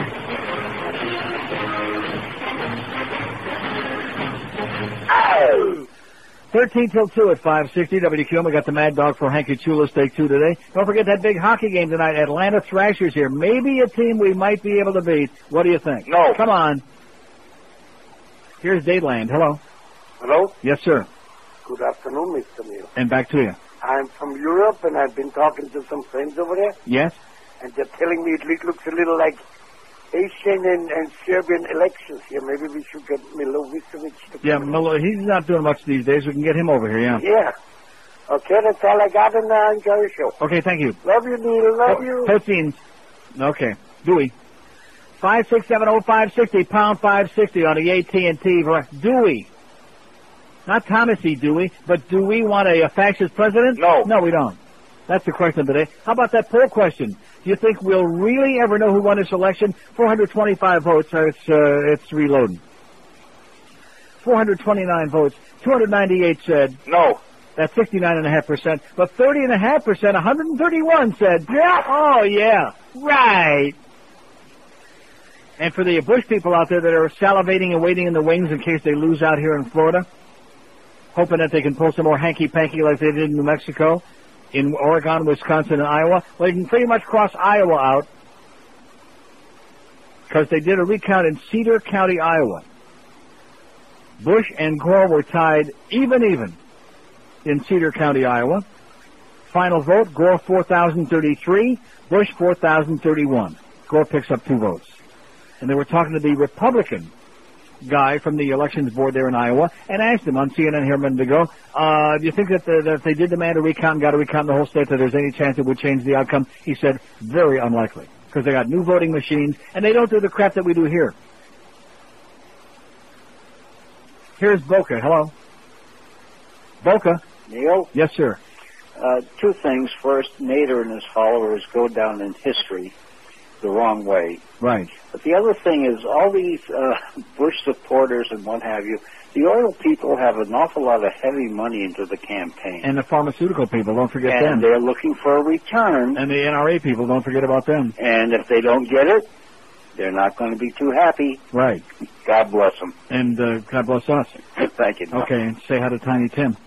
Know what Tiny Tim said? God bless us one and all? Uh-huh. Of course, the people, the young people, they don't know from Tiny Tim. Not that Tiny Tim. I'm exhausted from all of this, you know what? I'm needing a vacation from all this crap. Here's a mobile in Biscayne Gardens. Hello. Hey, Neil, how are you? All right. By the way, that guy that called a couple callers ago, he is gay. Fraternity guy, he's gay. Yeah, no question about it. Just say it. He said there's nothing better than running naked on the beach with your buddies. How do you like that? Yeah, I don't know about that. With his Either way, buddies. let you know this. I'm a registered Republican. I've never been able to vote Republican. How about that? Yeah. It's incredible. Well, it's a good scam anyway. And one last thing, just to really make your day worse, let you know that they're going to turn the alien house into a museum. How about that? All right, nice going. Nice commerce, baby. It's the American effing way. Little capitalism down there in Little Havana. Like I said, we just had a report that I made up that there's 23 million illegal alien phony dead people who voted in Dade County. And like the caller said right in the beginning of the show, if you could see, or if they do wind up doing the recount in Dade County, it is going to be unbelievable. You think we had a scandal with that Xavier Suarez business? You ain't seen nothing yet. 151 at 560 WQAM. The Neil Rogers Show. Sports Radio 560 QAM. Decriminalize pot in Florida. It's time to go to the closing statements. Vice President Gore? It's one of my top priorities, Jim, to give every single child in the United States handguns that are so widely available that kids are finding ways to get a hold of them. I'm a grandfather now. I want to be able to tell my grandson, we were violent and unpredictable, and I'll do whatever is necessary if I'm president to make sure that it stays that way. And I ask for your support. Governor Bush? Yes. It's time to have a new commander-in-chief who will lend money to corrupt officials and to make sure our society is as hopeful as it possibly can be. Every single child in America must be put to death. I mean, every child. We can close public schools. I'm a hard-hearted person, and I don't care about children. You feel that is a failure of the Clinton administration? I do. 156 at 560 WQAM. We got how much? $930. We can do another 70 in the next 4 minutes at the QAM van. Smart and Final Shopping Center, corner of 441 Hollywood Boulevard. And you actually get to shake hands with a lovely Joe Costello, and maybe even to take a look at the nephew. And say goodbye to him. And say goodbye to the nephew. Because this is his last week. Here's a mobile in... Where are we going? We're going to a mobile in Delray Beach. Hello. Hello. Yes, sir. How are you? Okay. talk about something we might actually have a say in, like the legalization of marijuana throughout the country. What are your? You think Florida will ever pass it? No. Why not? Because in Florida's a bunch of old farts. We can't even get casino gambling. We're going to legalize pot. Yeah, but you know, if you structure the ballot right, we might actually get away with it. Yeah, if we could tie it in with Social Security, I think the answer is yes. You know, I think we. You know something? If we could tie it in with Social Security and early bird dinners, guaranteed. I think if we made it more look like a bingo card, we'd have better opportunities. There you go. I tell you what, for those 200 some odd people who thought we're really going to figure out who won, I'd like to know